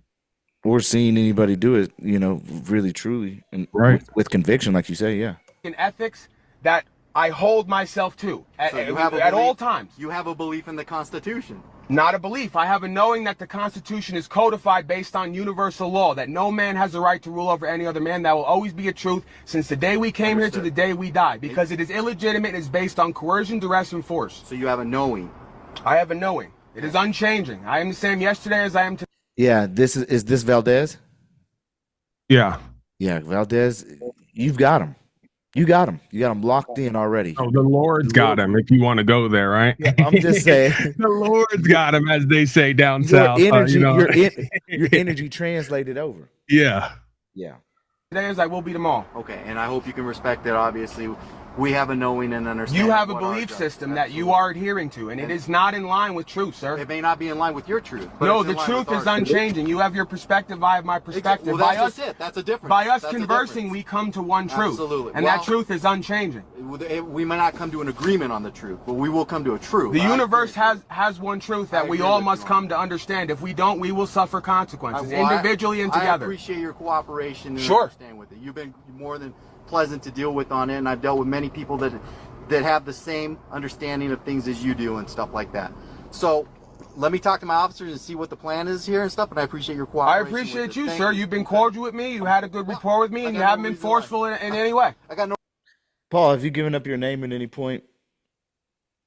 No, I never gave them anything. At a certain point here, he's going to ask me for a personal favor to uncover my VIN. Wait, don't give it up. Don't give it up. Oh, okay. Thank you for talking. Give me 1 second, my man. I appreciate it. Thank you, sir. Thank you. So first cop came up, spoke with Paul.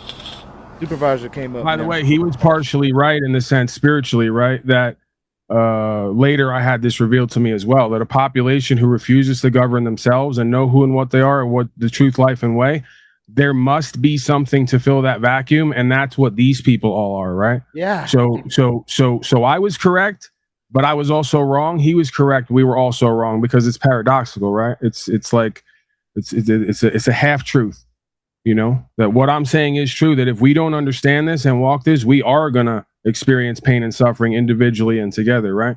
But their system and what they're doing is cosmically sound because of cause and effect, right? You could be judged by what you do and what you don't do, right? And then that creates an effect of that cause or lack thereof. Yeah, that's actually a deep topic, because I think that's the whole point of self-governance, right? It's like, if one can't govern himself, then he must be governed. Well, the real philosophical revelation there is self-government is actually government by God, because we didn't create ourselves in our conscience. God, whatever that is, did and gave it to us so that we could be conscient, able, and do what's true and what's right, rather than act as a bunch of collectivist animals on an earth farm, right?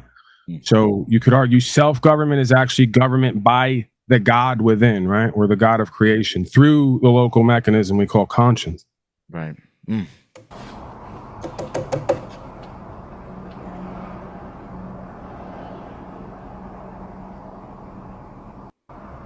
Responsibilities, right? So one of those duties and responsibilities would be acting as someone. Sure. Right? So a judge is acting as a judge, but he is a man first. If you're employed in whatever you do, what's your like trade and what do you do that's your specialty as far as employment?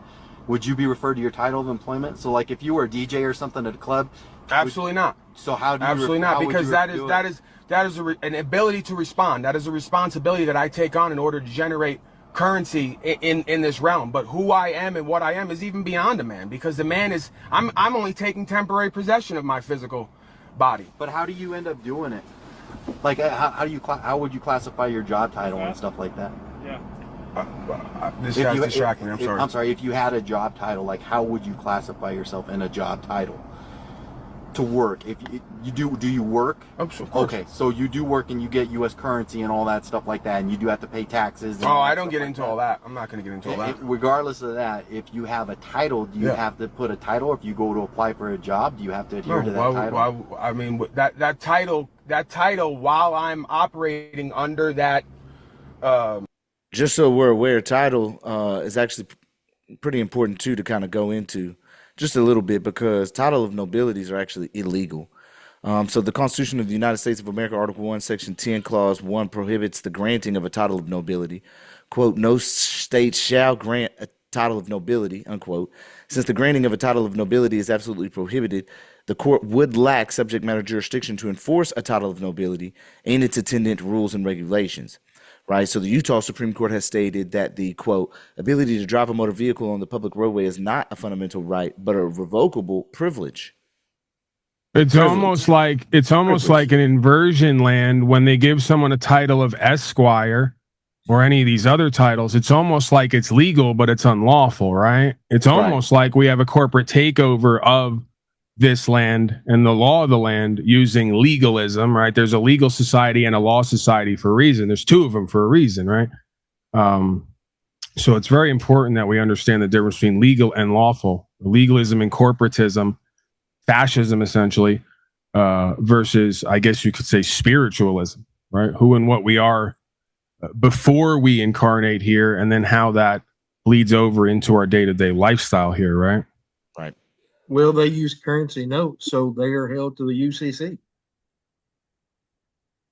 You know, say that again. What would be the word here? No, I like where you're going with that. Yeah, that's one of their. See, I believe there's a spirit behind all this. It's not what I believe. It's Albert Pike, head of World Freemasonry in 1870, said we're going to engineer 3 world wars and we're going to bring a new world order, and the true light of Lucifer is going to be known. Right. Biblical prophecy also kind of tells that, right? So the way the spirit of Lucifer works is it gives you something and gets you to use it and claim it as your own, and then based on the maxim of law, he who creates controls, right? So that's what identification is. It gets you to identify with something other than who and what you really are, and what you identify as it created so it could control, right? It's a backdoor hack. It's like spiritual biological spyware, right? For your operating system. So yeah, when they try to get everybody to use private Federal Reserve notes, that puts you in commerce pretty much everywhere in your life, right? if they can get it done. That's one way that they do it. And because you're trading in their instruments and notes, they can lawfully and legally govern what you do and those notes, right, and require tribute from you. So this is exactly why they can't tax gold and silver, and this is exactly why gold and silver was lawful money at one point. Because if we stay with lawful money, they can't put us in a corporate capacity, and they can't regulate our free trade transactions. Right. But like that capacity, when I'm operating, go ahead. If you're not acquiring federal notes in the action as he has stopped you, hence commerce, then he has no jurisdiction. And man, you can turn that around on them so many ways.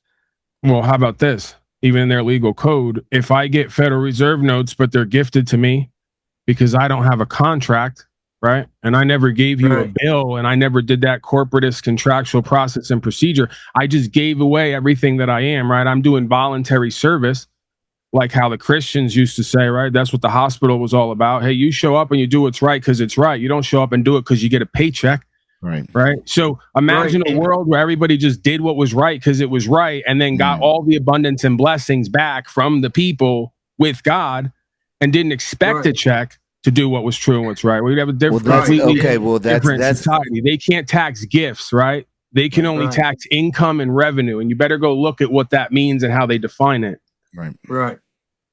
And they took our true money away. So we're forced at birth into this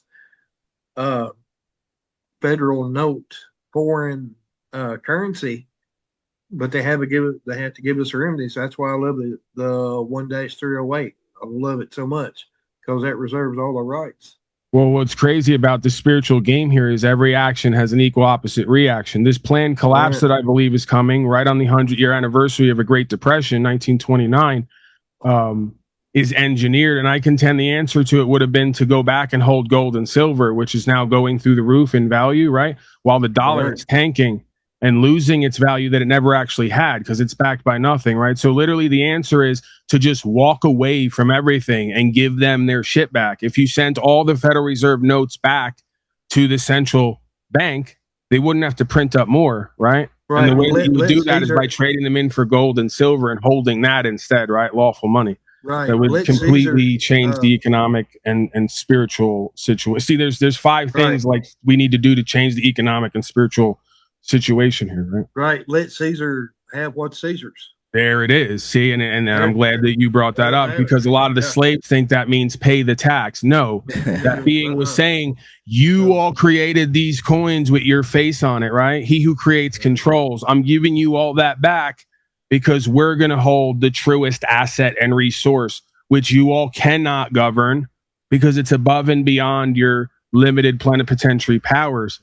See, this is the Christed understanding of who and what you are and where your true power comes from versus the deceiver and the deception antichrist who ties you into its bondage systems, right? And devices. The word is device, of vice.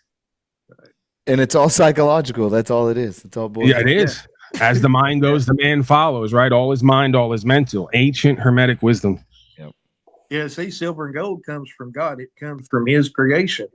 The federal notes, the green toilet paper, as I call it, it comes from a fake entity that's on paper that's not of America.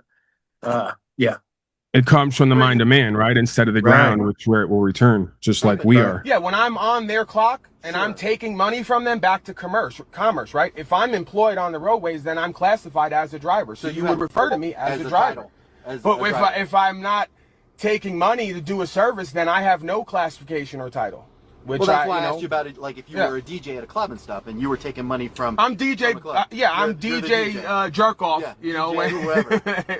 on Friday night when I'm taking money and I'm in the club, but I'm still a man first, right? Okay. Like I'm acting as a DJ, just like we're all acting, you know, in the world. Like Shakespeare said, you know, all the world is a stage. We're all players upon it. I understand. You know. Okay, so you cover your VIN for the purposes of no identification and stuff like that, right? Well, I just know the whole routine, and I know that there's always going to be some end road into trying to build a case. And this vehicle is not stolen. This vehicle's not reported stolen. There's no reason to believe I'm not the owner of it. So I don't believe that anybody has the right to. Well, but that's the thing. I mean, for us to not, the ignition's not punched. You cooperated. You pulled over. Those are uncharacteristics of somebody who's stolen a vehicle and stuff like that. But I mean, through, and I don't want to get into semantics for us, through our beliefs of what we have and stuff as far as operating. You don't want to get into semantics. I wonder why. In a vehicle. She ain't finna win. That's why. Yeah. Way it has to be licensed, registered, all the stuff that you already know and stuff. What our beliefs are and what we practice and what we adhere to.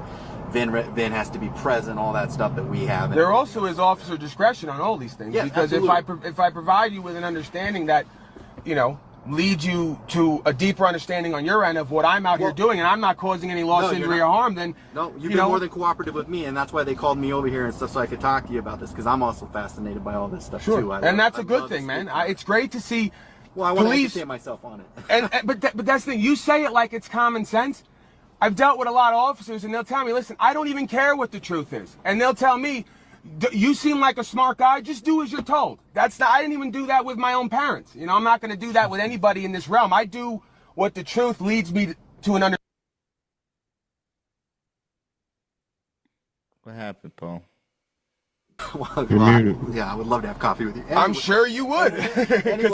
Cops just said he would love to have coffee with it, boy. I know where a lot of you guys stand. So, a lot of this shit's bullshit. Here's the thing, sir. So what I have told my officer, instructed my officer is, obviously you have your idea of what you're going to do and what you're focused on and stuff. And I said, well, if he's not going to identify himself and, we're not going to issue him a summons or anything else like that. And he's been more than cordial with us stuff. But wait a minute, Paul. According to Chile, you have to have the trifold.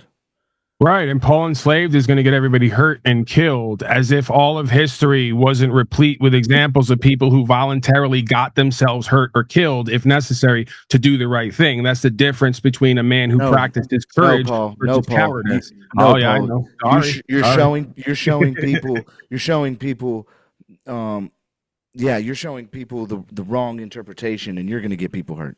What's interesting is I've been to court 6 times and walked out without signing, hiring an attorney, paying anything, or agreeing to anything. DeCastro's selling fake-ass products that he can't even use at court, and when he goes to court, he gets 180'd. Has to do 160 days in jail, right? And then paid an attorney $100,000, right? Yep. And then says, "Don't listen to me," right? So again, I'm glad you brought that up, right? Doug, what .com? What website did he give for everybody to go to get a lawyer, Doug? J.G. Wentworth, 877 cash now. I didn't even pay that. No, you need to make sure to go to superlawyer.com. Yeah, right. If you're in your state, you're going to get a super lawyer that's going to walk in there because they know everybody and they're going to set the precedent for you. That's Chile's go-to. That's what got us here. That's the problem. That's not the solution, right? Yeah, go to someone else. We all need to start doing this and exercising this, and we all need to start calling out everybody else who's not doing this and exercising this, because they're wasting their and everybody's time and they're profiteering off of a deception, right? And spiritually, it's just wrong. Right. It's just wrongdoing. It is. I asked him to get the VIN at least off the vehicle so we could document the VIN on the vehicle, and that's all I asked him to do. But you have the VIN covered up, so that's why he was looking for the VIN, and that's all I was telling him to do. And he was just going to cut you out of here and get you out of here and stuff. Okay. So that's what he wanted to do, and if you're good with it, that's what I'd like him to do, is just grab the VIN so we can get you out of here and get you on your way. And if you'd like my business card, I'll give you my business card, and more than happy to do that. Now, am I obligated to do that? No, I'm asking you. That's all I'm asking you. You're personally asking me. I'm personally saying, if you're good with it, if you can do the VIN and get my officer out of here, I'd appreciate it. Okay, and what's the reason for that? Just to make sure it's not a stolen vehicle. That's all I want to do, and I don't believe, like I told you, you're being more than cooperative. I forget which act is it that they got to abide by in relation to stolen vehicles? Well, this is the thing. I presume that, and notice he didn't answer yes. That wasn't his reason. They just wanted to document it, and I'm sure while documenting it, they're going to run it, right? Just because that's how they are. They're always going to be type A people in that way and do what they think is their duty, right? So I don't even think he was, I presume that, but I don't think he was actually going to check stolen. I think they just wanted it for their formalities, and he knew that if he told me it wasn't something I had to do, that I could just drive away, that maybe I would do it personally. And then, of course, he's going to fill out the form and they're probably going to run me at some point, right? But I never heard back from this or got anything in the mail or whatever else. Because people say, oh, he took the VIN and later he sent him tickets or whatever else. I never got anything from this, right? So he did abide by his word. Because I did ask him here, I think, going forward, if I do this, because you're personally as a man, I'm trying to establish trust with him, like, and respect as a man at this point. I know I don't have to. I could do what I want. But I'm saying, you know what? I'll show you that this isn't about being, egotistical and prideful, right? I'll give you what you asked for because you went about it the right way and because you upheld the law and my rights, and because you promised me that when I leave here, you're not going to do anything to me or my property, right? And he held to that. Pulled over, which is not common, and the fact that it's not punched or anything else like that. And I understand what your practice. Now, typically, I just stick with, I don't comply with anything that I'm not obligated to. Because as a man, you're asking me to do you a favor to make sure this vehicle is not stolen, I will do so. However, as a man, if something comes to that after what you just told me, because you are going to cut me loose, you're not going to give me any summonses. I'm not going to pull you out of a car. I'm not going to take you to Jefferson County Jail. I'm not going to do anything. You're not going to give me any tickets or any summonses? No, we're not. We're just going to grab the VIN. Okay. If you're good with that. That's fine. Are you okay with my card? Sure. All right, I appreciate it. And if you ever want to get together on personal time and have a conversation, I'm more than open and willing to do that. As a matter of fact, I look at it as a duty and a responsibility as an American to educate or to help, not even educate, I don't want to bring it to an ego thing, but to bring more understanding together to who and what we are doing here, Did you ever have that conversation or coffee, Paul, with him? No, I tried to email him and I never got anything back. Maybe he didn't get it or whatever, but maybe that's the way it goes. So I then later went on Craigslist and I put in an article for missed connections. And I'm kidding, right? I'm kidding, but stupid ass. Shared role of being Americans is it the concept for the about? Does it all fall under anything like British law or anything else like that? That's part of British law. Again, this stuff gets very circuitous and there's a lot of little things that you have to, little rabbit trails you have to go down. But part of this whole thing, right, stems from the birth certificate, where when there was, and we're going to go through this again, they're calling it the Great Reset now.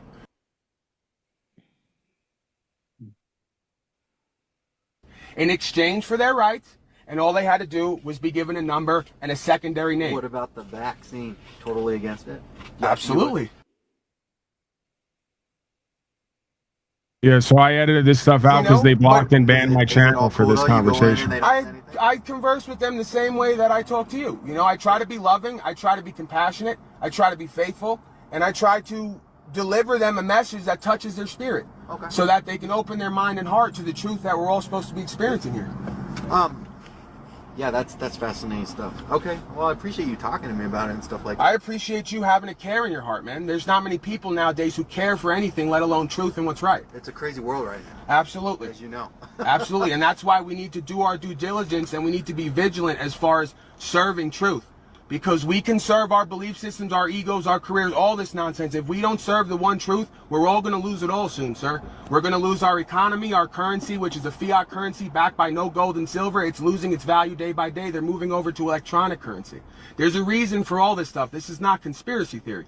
This is big corporations, big business, certain big banking, central banking, cartels, Bitcoin, VMO. Bro, it's all connected. You see the internet censorship now. You see the left-right division in the politics. You got Black Lives Matter. You got supposed right-wing racists. It's all divide and conquer, man. They've been doing it since back to Rome. These are intergenerational banking families. Let me give you one more thing.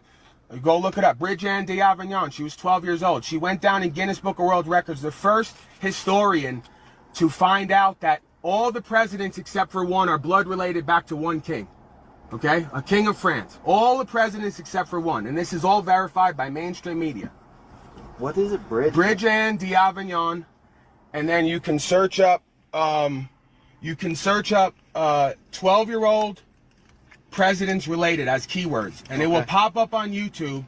Might be kind of hard to find now, but it should still be up there. I gave it to someone last week. She went through all the genealogy and proved that all of our presidents except for Martin Van Buren are linked to one king. So you explain to me how we're out here voting and we have a right to vote and we're choosing. How could they all be related to one king? Do you believe in email and stuff, or no? You don't do it? I mean, yeah, why not? Would you be willing to email me stuff? Sure. Can I put my email on there? Absolutely. From the card that I gave you? Oh, yeah. Thanks, man. I don't think I have my email. And see, this is what we're out here doing, and I'm not. It's right there, actually. Never mind. This is a good officer, and I want to put this officer on camera. This is Ricky Valdez. They just pulled me over. No license, no plates, no nothing, but that's fine because you don't need that to travel from point A to point B. And this man was willing to listen to me and understand what I was saying, and he could tell that I'm not up to no good out here, you know. And this is what the human experience is supposed to be about. I appreciate it. Thank you, sir. You have a good day, my friend. You take care of yourself. I appreciate you, Mr. Valdez. Thank you. Be safe, okay? Okay. Thank you. Thank you. That's how you do it, folks. That's how you do it, folks. That's how you motherfucking do it. That's staying in good faith. To me, that's one of the top 3. My boy. Yeah, I mean, that shit gets me emotional every time, man. You know, I got love for Mr. Valdez, and I know he had love for me. Man, yeah, great job. You better reach back out to that dude. We need to get him on an interview, bro. See how I was just thinking about it. Yeah, I was just thinking about it. I may have to do that. Yeah, you need to find out where he at now and reach back out and kind of, I don't know if he's willing to come on and do a conversation with you, but that would be amazing. Well, I'm just wondering how many of these cops ever go after these interactions and go look up this stuff and realize, holy shit, what am I into? You know, and it's interactions like this that would cause them to go do that. And yeah, it'd be interesting to see their perspective when they come back. He knows it in his heart already, man. You know, like we can look up factoids or, you know, paper trails all day long, but beyond that, in our heart, we know, you know, if you have some level of unbroken heart, right? We know, you know. We need to start creating Eddie Craigs out there. I don't know what that means, but Cameron, you know what that means? Do I go along with that or no? Is he saying blow something up or? No, Eddie Craig is a retired sheriff or a cop from Texas, and he teaches a lot what we do. Cam said Eddie Craig on here. Yeah, Eddie Craig, one that he's a good guy. Used to be. He knows all the ins and outs. So yeah, we need to start. Yeah, that's the next step of this, right? Is now we're getting policy enforcement as well as peace officers on board with this understanding and getting them to do their job from the inside out, right? And that's already underway. Right. Well, this is the problem. This is the problem, though, Paul. I don't know if let me check and see if Robin's still in this thing. Let me see if Robin's still in this thing. This is the problem that we're having, though, is that this shit is really. Watch this, bro. Well, why don't they just do it themselves? 100%. Then let's do it. Do you want to do it? Let's do it. Why would you ask? Do you want to do it? It don't make sense to me. The lead cop in this situation is the person that we're watching, but yet he's pushing it off onto this younger cop. Do you want to do it? Let's do it. Do you feel comfortable? We're all saying let's do it. Let's do it. Again. Y'all are all saying let's do it. Let's do it. But this cop is asking, do you feel comfortable? This is the initiation. This is the initiation. I'm telling you right now, that blue line gang type vibe, this is that initiation. Okay? They're pulling in a new one to be like, hey, can we trust you? Hey, can we pull you up in this thing? Hey, let's get you, you know, when I need something to put off on you, you're going to take it for me. You see what I'm saying? This is that initiation. You have unlawful carry. You have open container in the back. This guy is drunk. You can do SFSTs on him. Okay? Because he's behind the wheel. You can DUI him. Alright? So do you want to do it? Do the DUI. I'm on. So right here, what you got is him flicking the camera, okay? And he even lets the camera know, my nigga, that he's on camera. He can't do anything. That's what he essentially just did. Watch. Because he's behind the wheel. You can DUI him. Alright? So do you want to do it? Do the DUI. I'm on. I'm on camera. What sense does that make? Bro, so this is Robin. Robin's actually in here, right? Literally, bro, they initiate and do to what they're doing is you got this newbie cop that comes in, right? He's new on the force. You got this other one right here that's, you know, got his camera on, and he's telling homeboy, he's like, do you want to do it? He's like trying to initiate some illegal actions here upon this younger cop, even though this guy's the original cop. You see what I'm saying? So when it comes down to it, there's like they be like, their mental state is like, you have someone that's coming in good, got a good heart, just trying to do the right thing, like this cop that you just showed, Valdez. But then you got the others initiating or bringing in that ill will, like, you know, and you seen the videos yet where the officers are checking each other and they actually put hands on each other? And I've seen 2 or 3 of them where they actually throw their partner up against the car and tell him, no, we're not going to do this. And this is where we're at, right? Is they're literally now fist fighting each other on the side of the road at times to try to stop, what's taking over everybody. I've seen one recently where a female officer tried to stop a sergeant or someone higher. Yeah. He turned around on her choked and choked her out. Yeah. Yep. But that's what we need. Shit. Someone to start that nah, we're not gonna do this. It's not right. Right. And that's hard to come by these days. It feels like. It's like we've lost, and that's why I say I feel like it is a spiritual thing, because it's like we're not comprehending that we're all one. It's so weird to me. That is the main core principle of it all. It's like, if I don't do what I'm told because I need this money, but if money didn't exist, you wouldn't treat people like this. And that's why I am hopeful. I hope you're not right on this collapse, but I am hopeful that, when it comes down to it, that with technology and this AI system, hopefully, I don't know, man, but that things will change to where, everybody don't have to worry about so much work, and that everybody's bills is kind of taken care of type situation with this AI. Hopefully, I don't know, it may not ever come to pass, but that if it was true in a UBI type situation where it's universal basic income, that we get the eligibility to just be everybody's taken care of. That way we can start taking care of everybody else, right? Because people are going to get bored when they ain't got no job they're already taken care of, which just then enables them to interact with everybody else within the community. That's hopeful, but I hope we don't go into a collapse like you say. You got some 2029 type scenario going on. Is that what you got going on? That's what your heart feeling right now? Yeah, again, this was kind of an instinct or an intuition that I've had for a long time, like a premonition. And when I followed it, I came across, like, one of the end roads was this Albert Pike. He's again, as the story goes, if you look into it, he's one of the few who has a statue on Washington, D.C. Albert does? And he's reported as the head of World Freemasonry, and as you pointed out earlier, a member of the Ku Klux Klan. He brought that Ku Klux Klan. Well, you brought that up earlier. So yeah, he wrote Morals and Dogma, and he supposedly, again, as the story goes, and this was published in a 1925 newspaper, because folks will say it's a hoax, like a lot of things, right?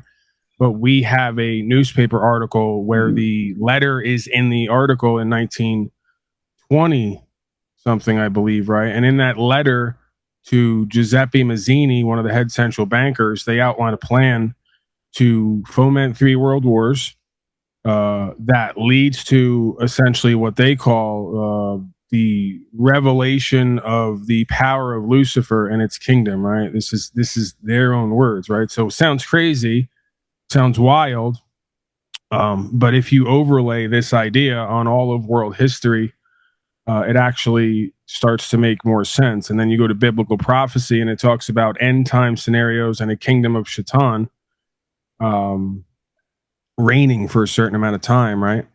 When it's interesting when you go and look at the 3 world wars plan they laid out, all 3 world wars have happened the way that this being laid out, and the one we're in right now is actually unfolding the way that they said that it's supposed to, right? So it's not me that's sitting around going, oh my God, this is Lucifer or whatever. I've come to almost believe that based on all of my studies in world history, sort of echoing and reflecting certain words, terms, symbols, themes, and experiences that seem to play out. And again, the biblical prophecy is principalities in high places will essentially be avataring people during end time scenarios to build a kingdom of deception, right? And that's pretty much right on par with what we see. You take the last 5 years, even down to them claiming that the shot was synthesized by something they call luciferase, right? Which I've looked into, and you can't trust any information at this point, but there's a fair bit of evidence to show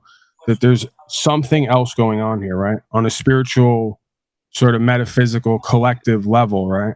And then the interesting thing to me about that is, and again, the average person will just say this is all schizophrenia to try to, deflect away from it. But if you go and you watch your movies, a fair bit, if not the majority of pop culture movies are basically all about this dynamic, right? Even down to the way I'm describing it. They essentially show the deceiver, they show the code in the program.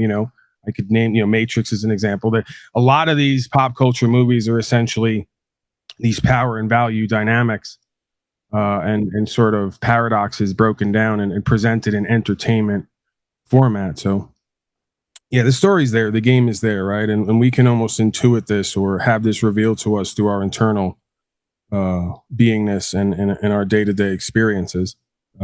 If we seek the truth, right, to be set free.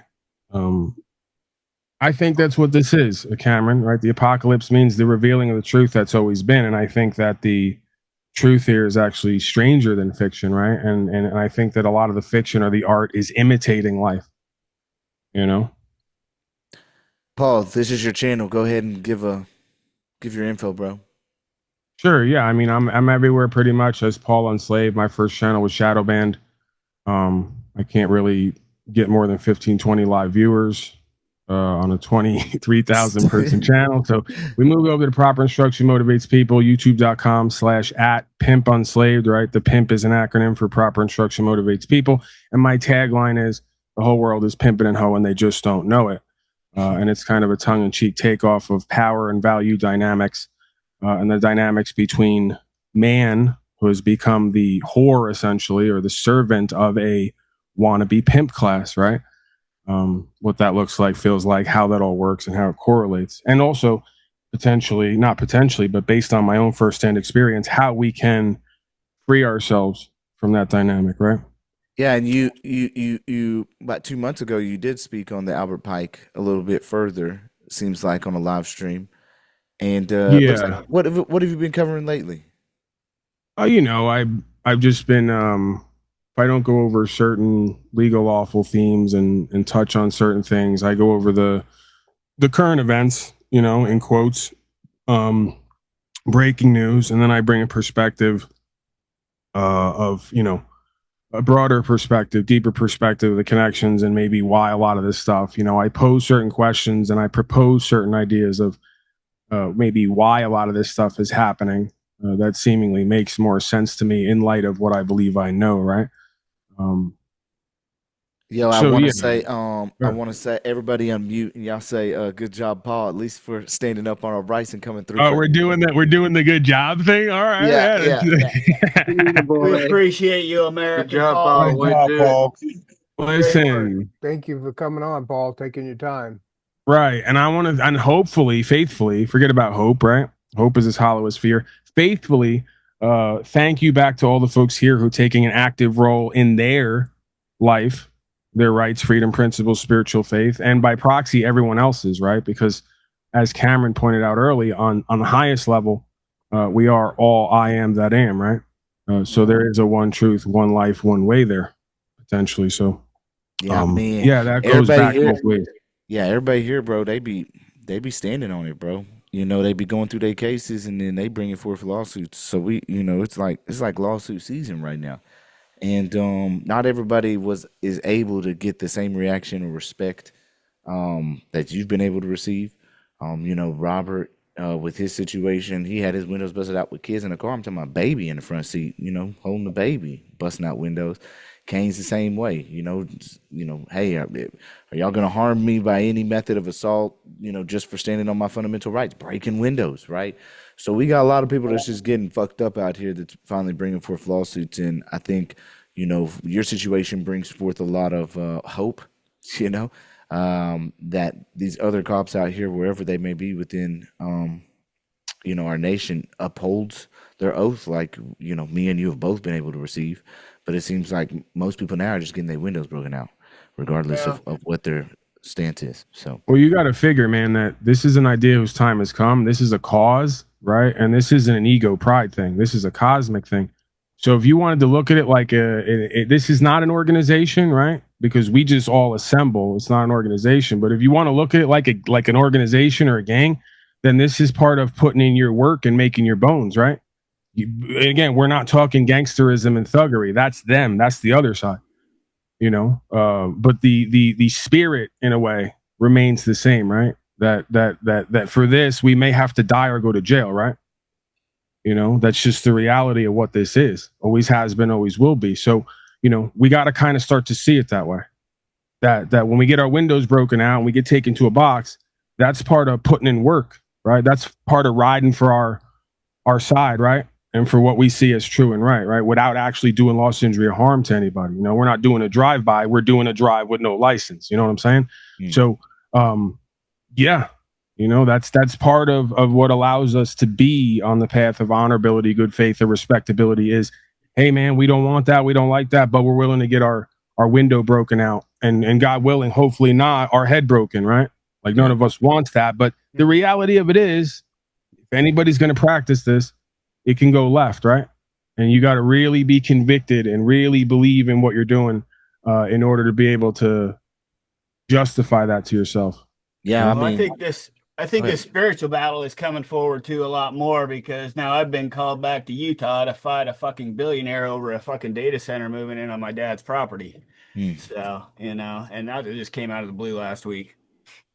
My boy said a billionaire. Jeez Louise. Well, Kevin O'Leary's building a Stratus data center a freaking mile from my dad's 20,000 acre, 120-year-old freaking organic wheat farm.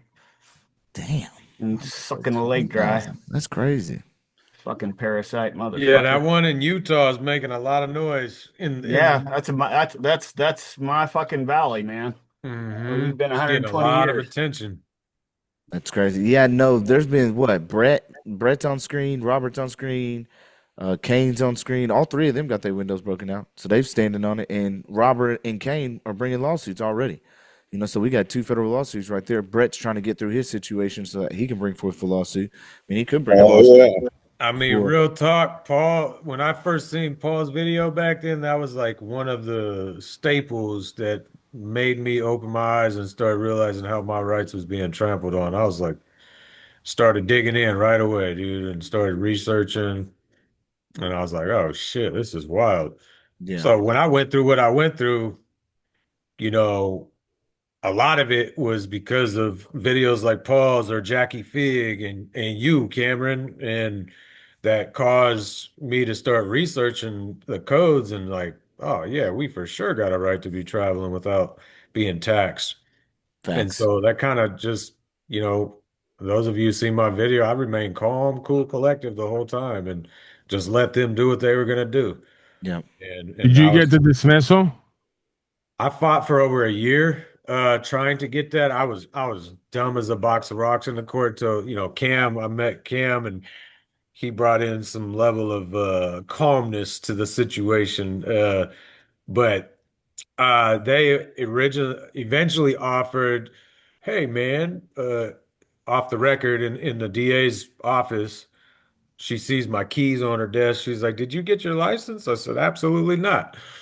And she says, well, I mean, usually, you know, if you just go get your license and provide proof, like we'll drop everything. And at that time, economically, for like my family, I got a family of 4. I'm a sole provider. Like this situation happened 5 hours away from my house. So having to go back and forth to court, it was taking a toll on me. So I agreed to that and got it under duress. You know, I submitted my paperwork as such that I was only doing this under threat, duress, and coercion. And I got a license and signed it without prejudice, I believe. I put on the back of it, but knowing like I could just go back and turn it back in. So that's how that ended. What? Yeah, I mean, he got his license and everything got dismissed, right? Yeah, they dropped everything. Yeah.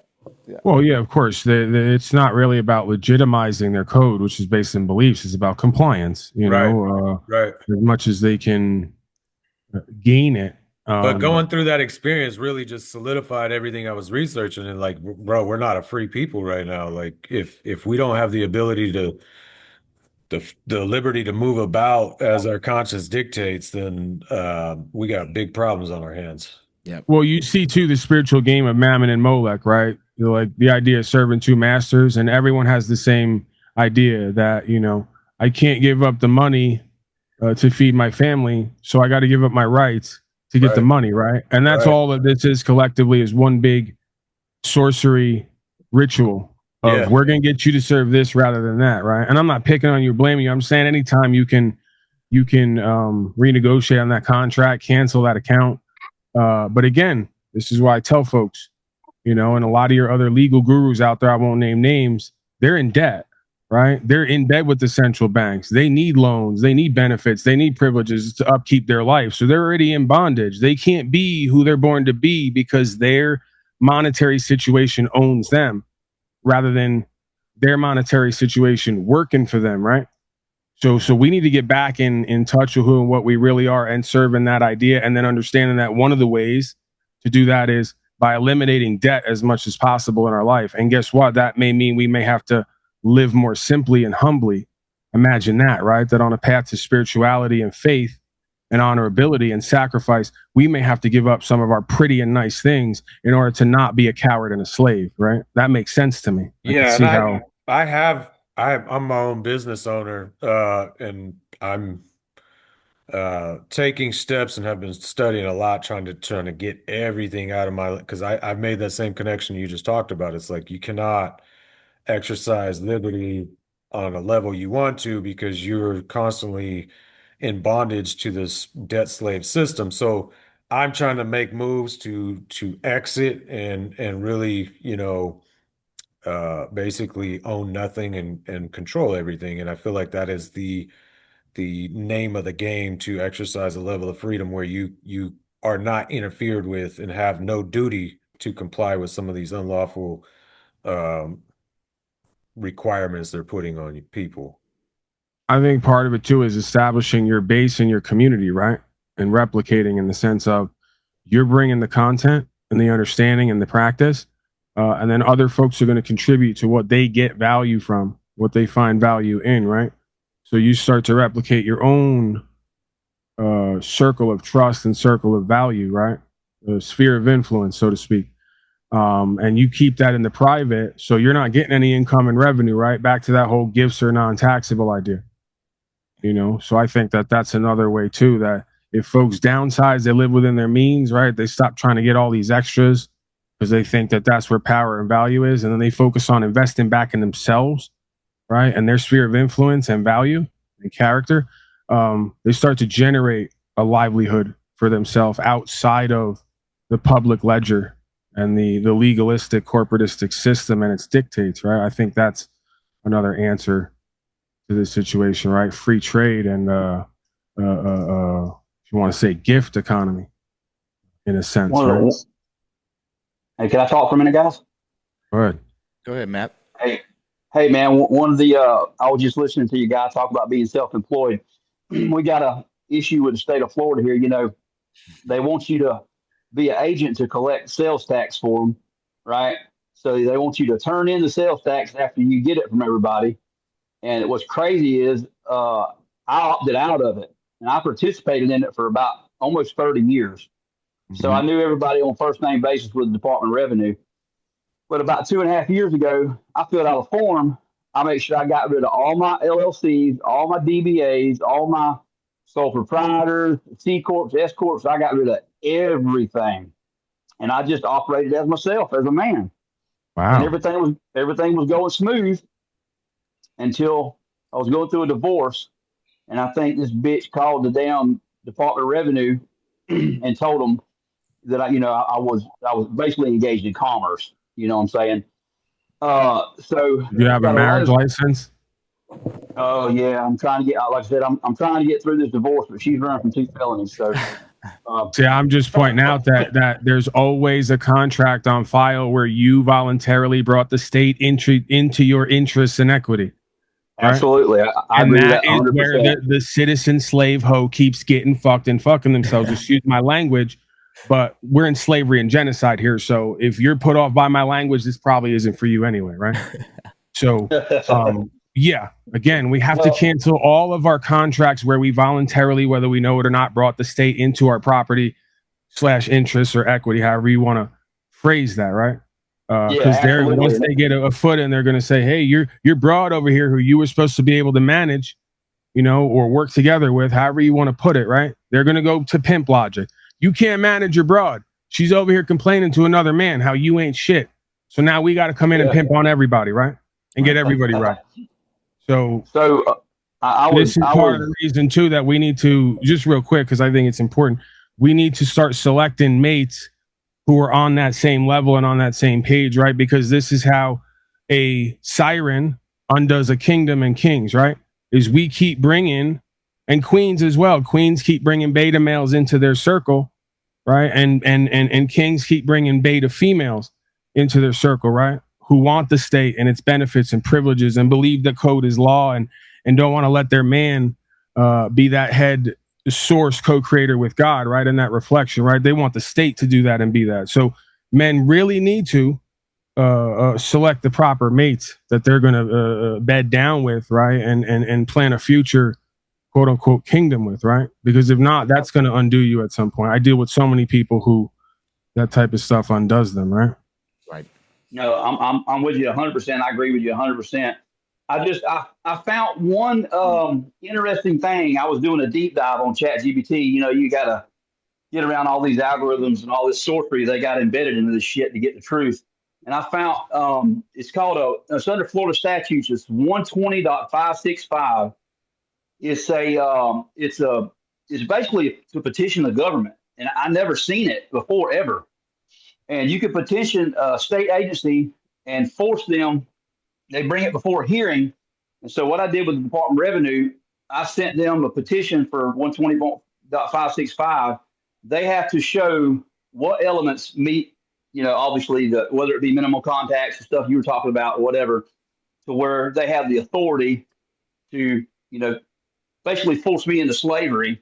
And if I don't participate in this revenue collecting scheme, they want to put misdemeanors, felonies, and do all kind of stuff. You know what I'm saying? That's just crazy to me. It's just insane. So I've got that up and coming. So hopefully, and we may not get the remedy I want there, but I think that anything outside the county or state is just almost fruitless because all these people are just incestuous. You can't hardly get nothing done with the county and state. The reason why I got on here, Cam, is I got a letter back from FDLE. I sent a criminal referral letter for our clerk. I've got 18 items where she's been charging above the statutory rate. And I did a forensic audit on her coffer account, and she's put $365,000 into an account that she's personally drawing interest off of.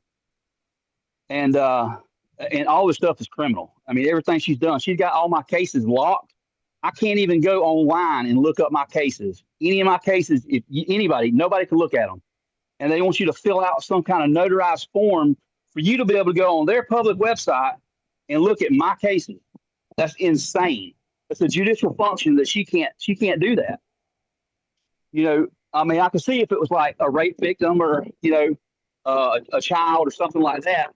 But for that case to be closed on the abstract, there has to be a judicial order.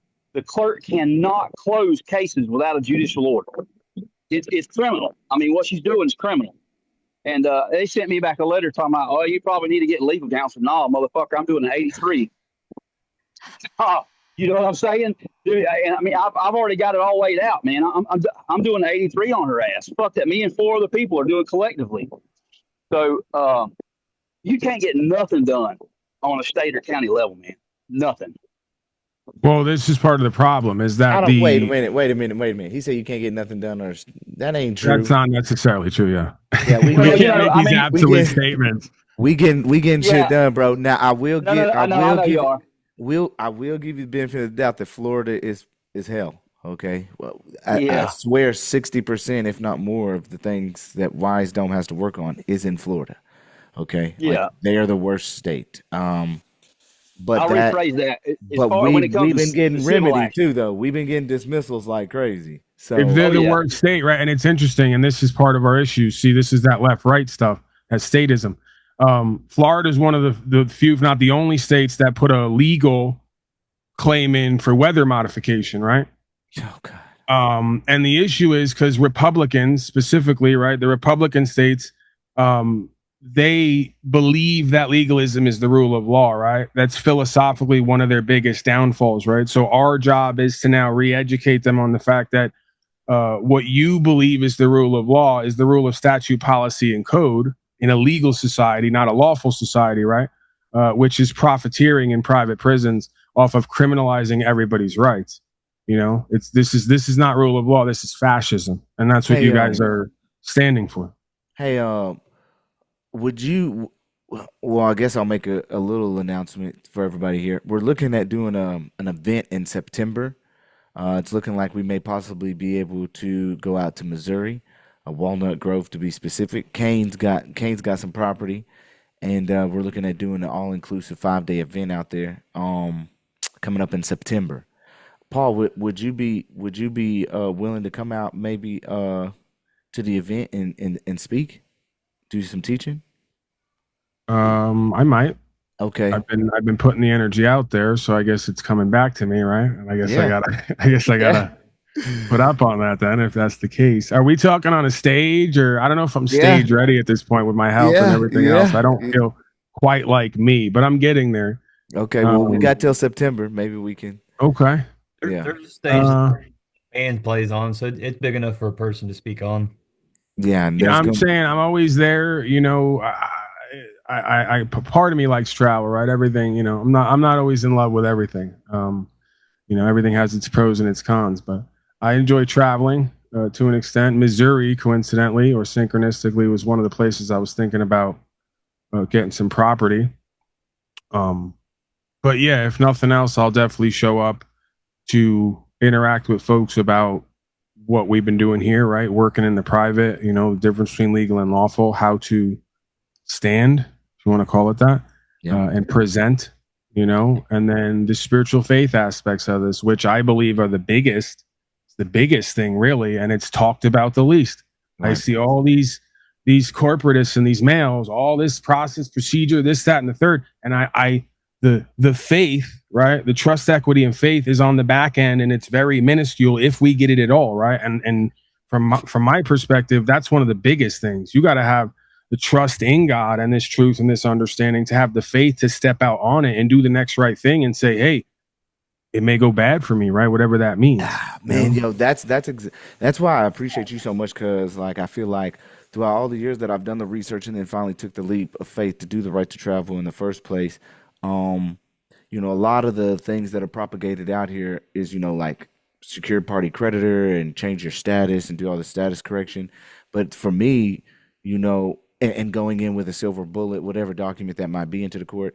But then what I've come to figure out is it's really just knowing your liberties, bro, and standing on those liberties. And these fucking courts have so much of a ministerial duty, right, that is owed to you. And then when they don't abide by that, you know, and you invoke those, whatever it may be, whether doctrine, maxim, I mean, whatever the case may be, bro, then you start to get a little bit more respect because you're pulling into the faith aspect of it, your true creator endowed liberties. I don't even like to call them rights because they're not rights that are given. They're liberties that are, you know, known within natural law. So when you start bringing in those natural law principles, again, maxims and doctrines, then I mean it's kind of a case closed type situation, or it should be. And sometimes on the lower courts, as far as courts of limited jurisdiction on the municipal level, they don't respect it. But then as we see just as of recently with Bob, as soon as you go up one level, yeah, man, the river is not a highway. I don't know what the fuck this lower judge was talking about. Case dismissed. And this is vacated and reversed. So, I mean, it's just getting to the proper. I mean, we have one dude, Shane, out in Arizona, bro. Found it. And Shane took it to trial. Something broke. Danny, you got to mute. Danny, you got to mute. And homeboy goes to trial and he doesn't participate in the trial. He does an opening statement and a closing statement. But then what's the most fascinating out of the whole trial in and of itself, before he does the appeal, is that the court gave its closing statement. And in its closing statement, they told Shane, they's like, bro, like, I wish everybody knew the Constitution like you, and I wish they taught it in the school system. I wish you would have participated more in relation to this hearing and this trial.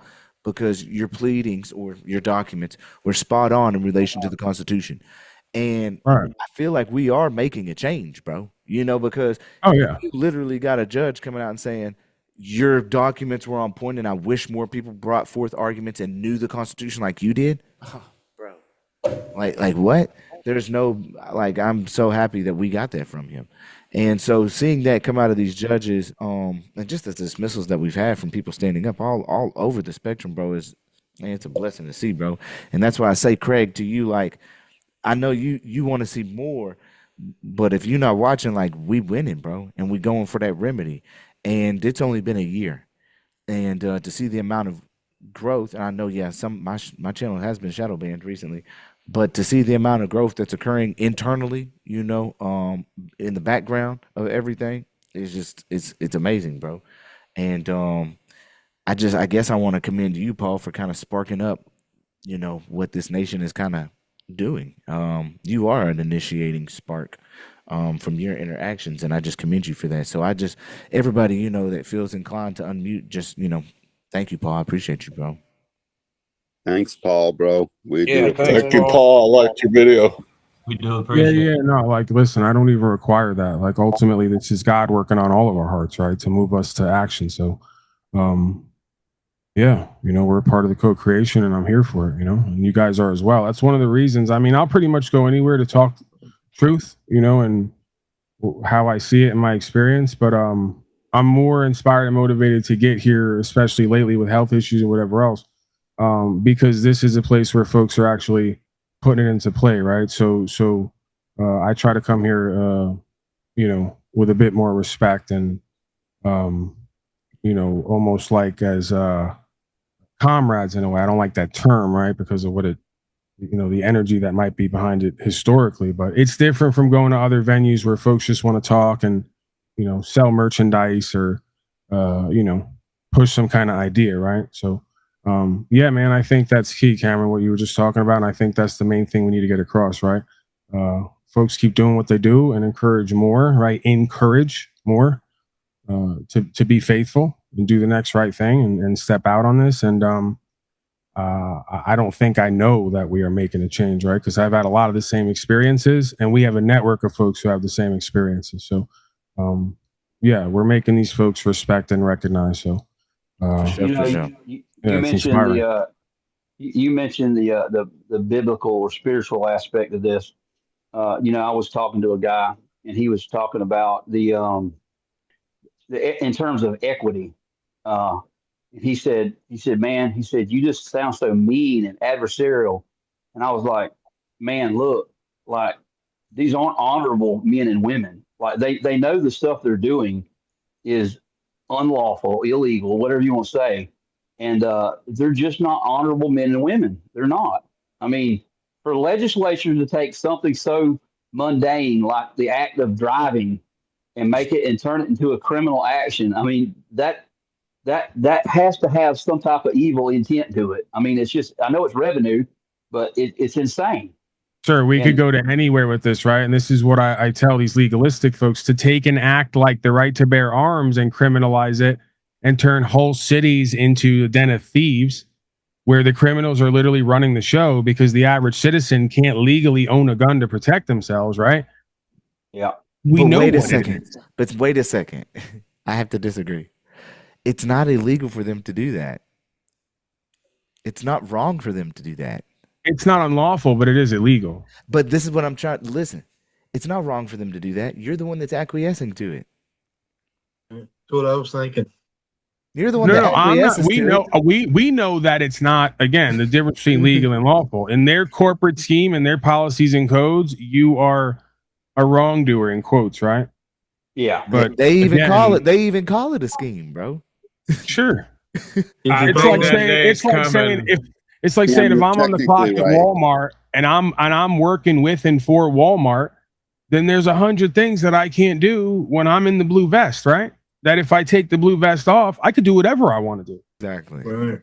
So that's all that is. That's technically accurate, but there's plenty of wrongness going on in that bullshit cesspool. So let's give it a little bit of both. I mean, it's just, are you acquiescing or not? And that's where that's why I say it just bases down to knowledge, Did you ever? I did a broadcast where I went over all the maxims of law and then applied it to what I do, right? And got away from the legalism to just maxims and philosophies of law, right? So a man who does not express his rights ceases to have them. So it's right there, right? They're telling you. Ignorance of the law is no excuse. They're put telling everybody you. on notice. You just say put everybody on notice. Right. If again, folks say, well, it's never happened before. Maybe it hasn't. I'm sure it has. Anything you could think of has happened. It's far and few between. But okay, it's never happened before. So you do it.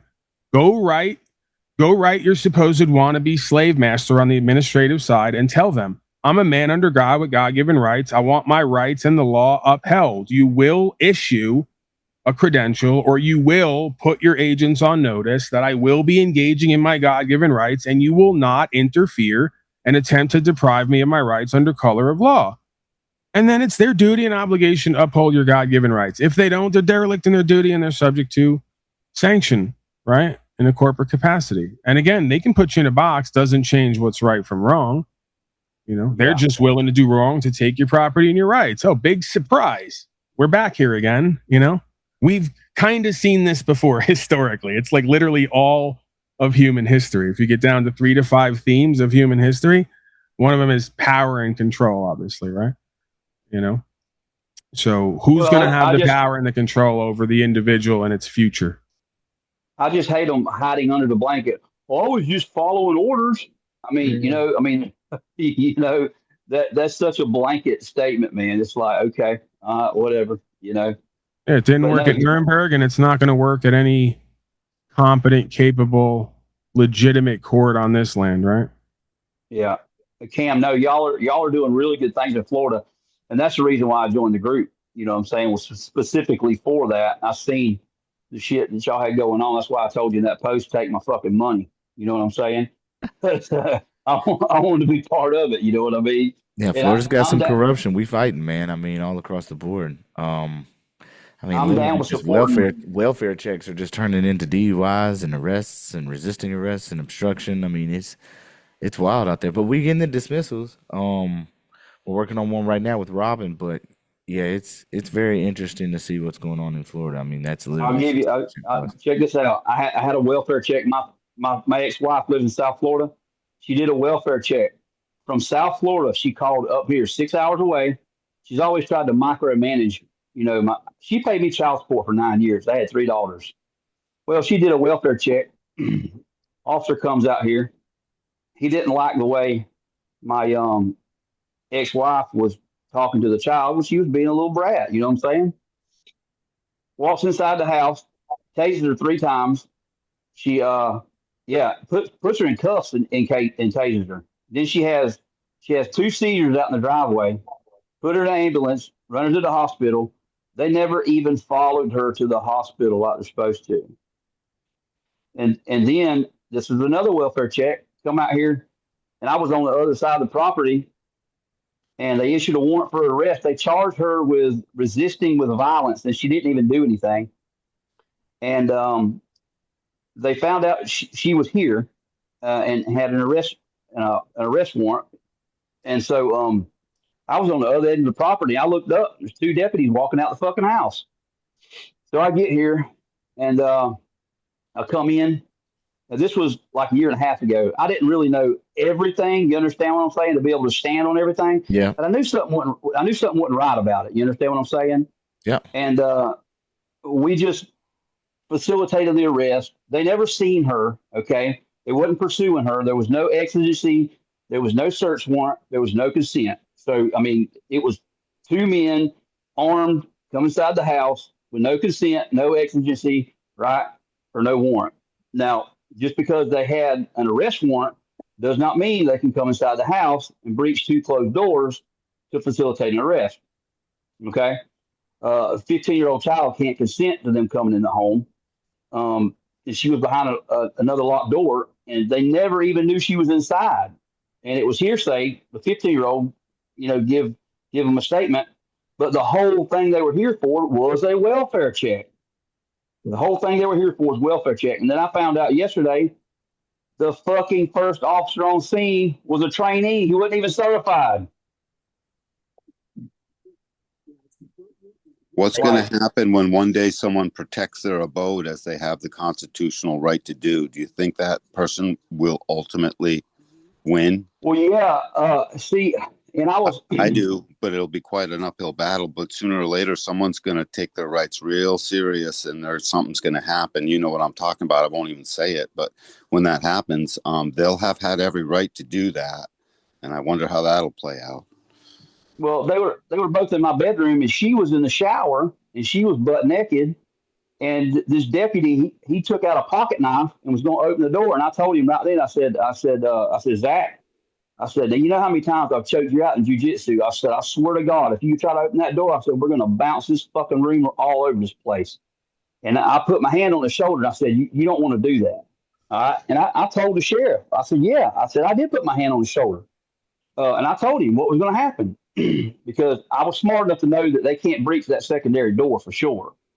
Even if they would have had a search warrant, they can only look what's in the immediate vicinity. So anyhow, I took it to the internal affairs officer, and I filled out a complaint.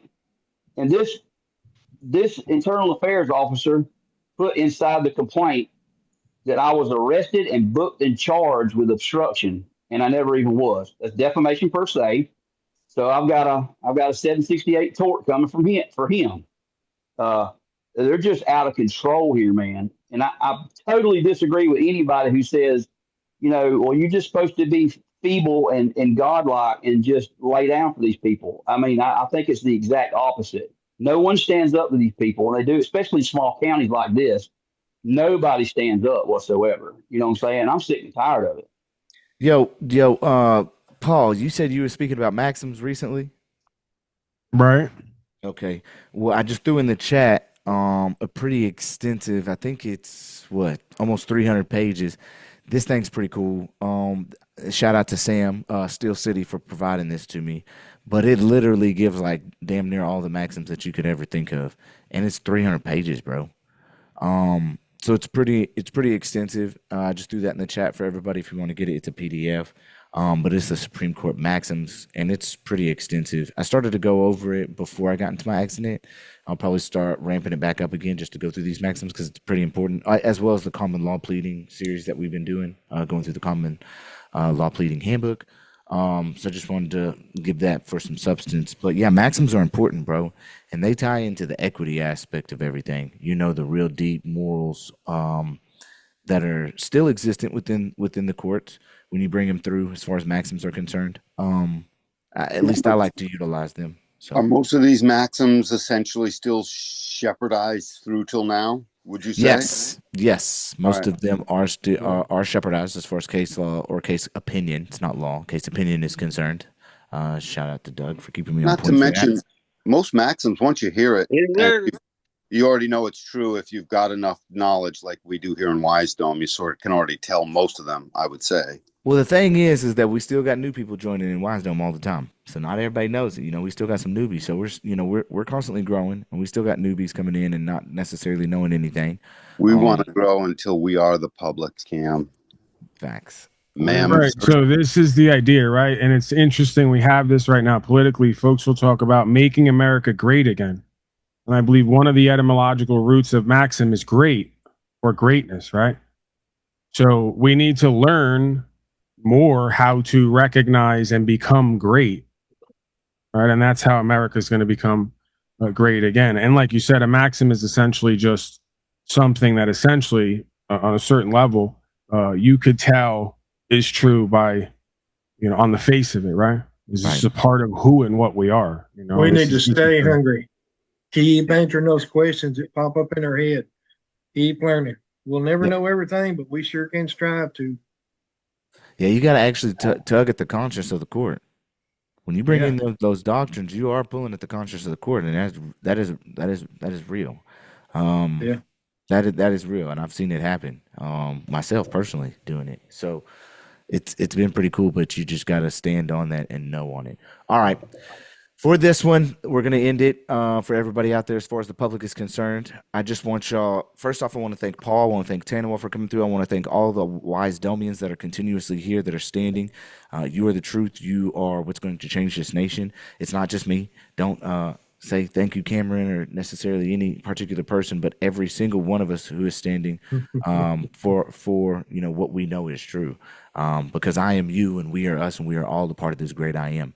And when we recognize that is when we start to act upon it and change our nation. And honestly, I know that we're doing it. And I know that God put this in my heart to do for the rest of my life because it wasn't what I was doing before. But I just want y'all again to remember I am you, we are us, all a part of the great I am. Y'all unmute and tell everybody goodbye, world. Goodbye, Bye, good world. world. Goodbye, YouTube. Goodbye. Much love to everyone. Bye, YouTube. Thanks, Cam, for hosting, brother. And come on aboard. Get yourself wise and free.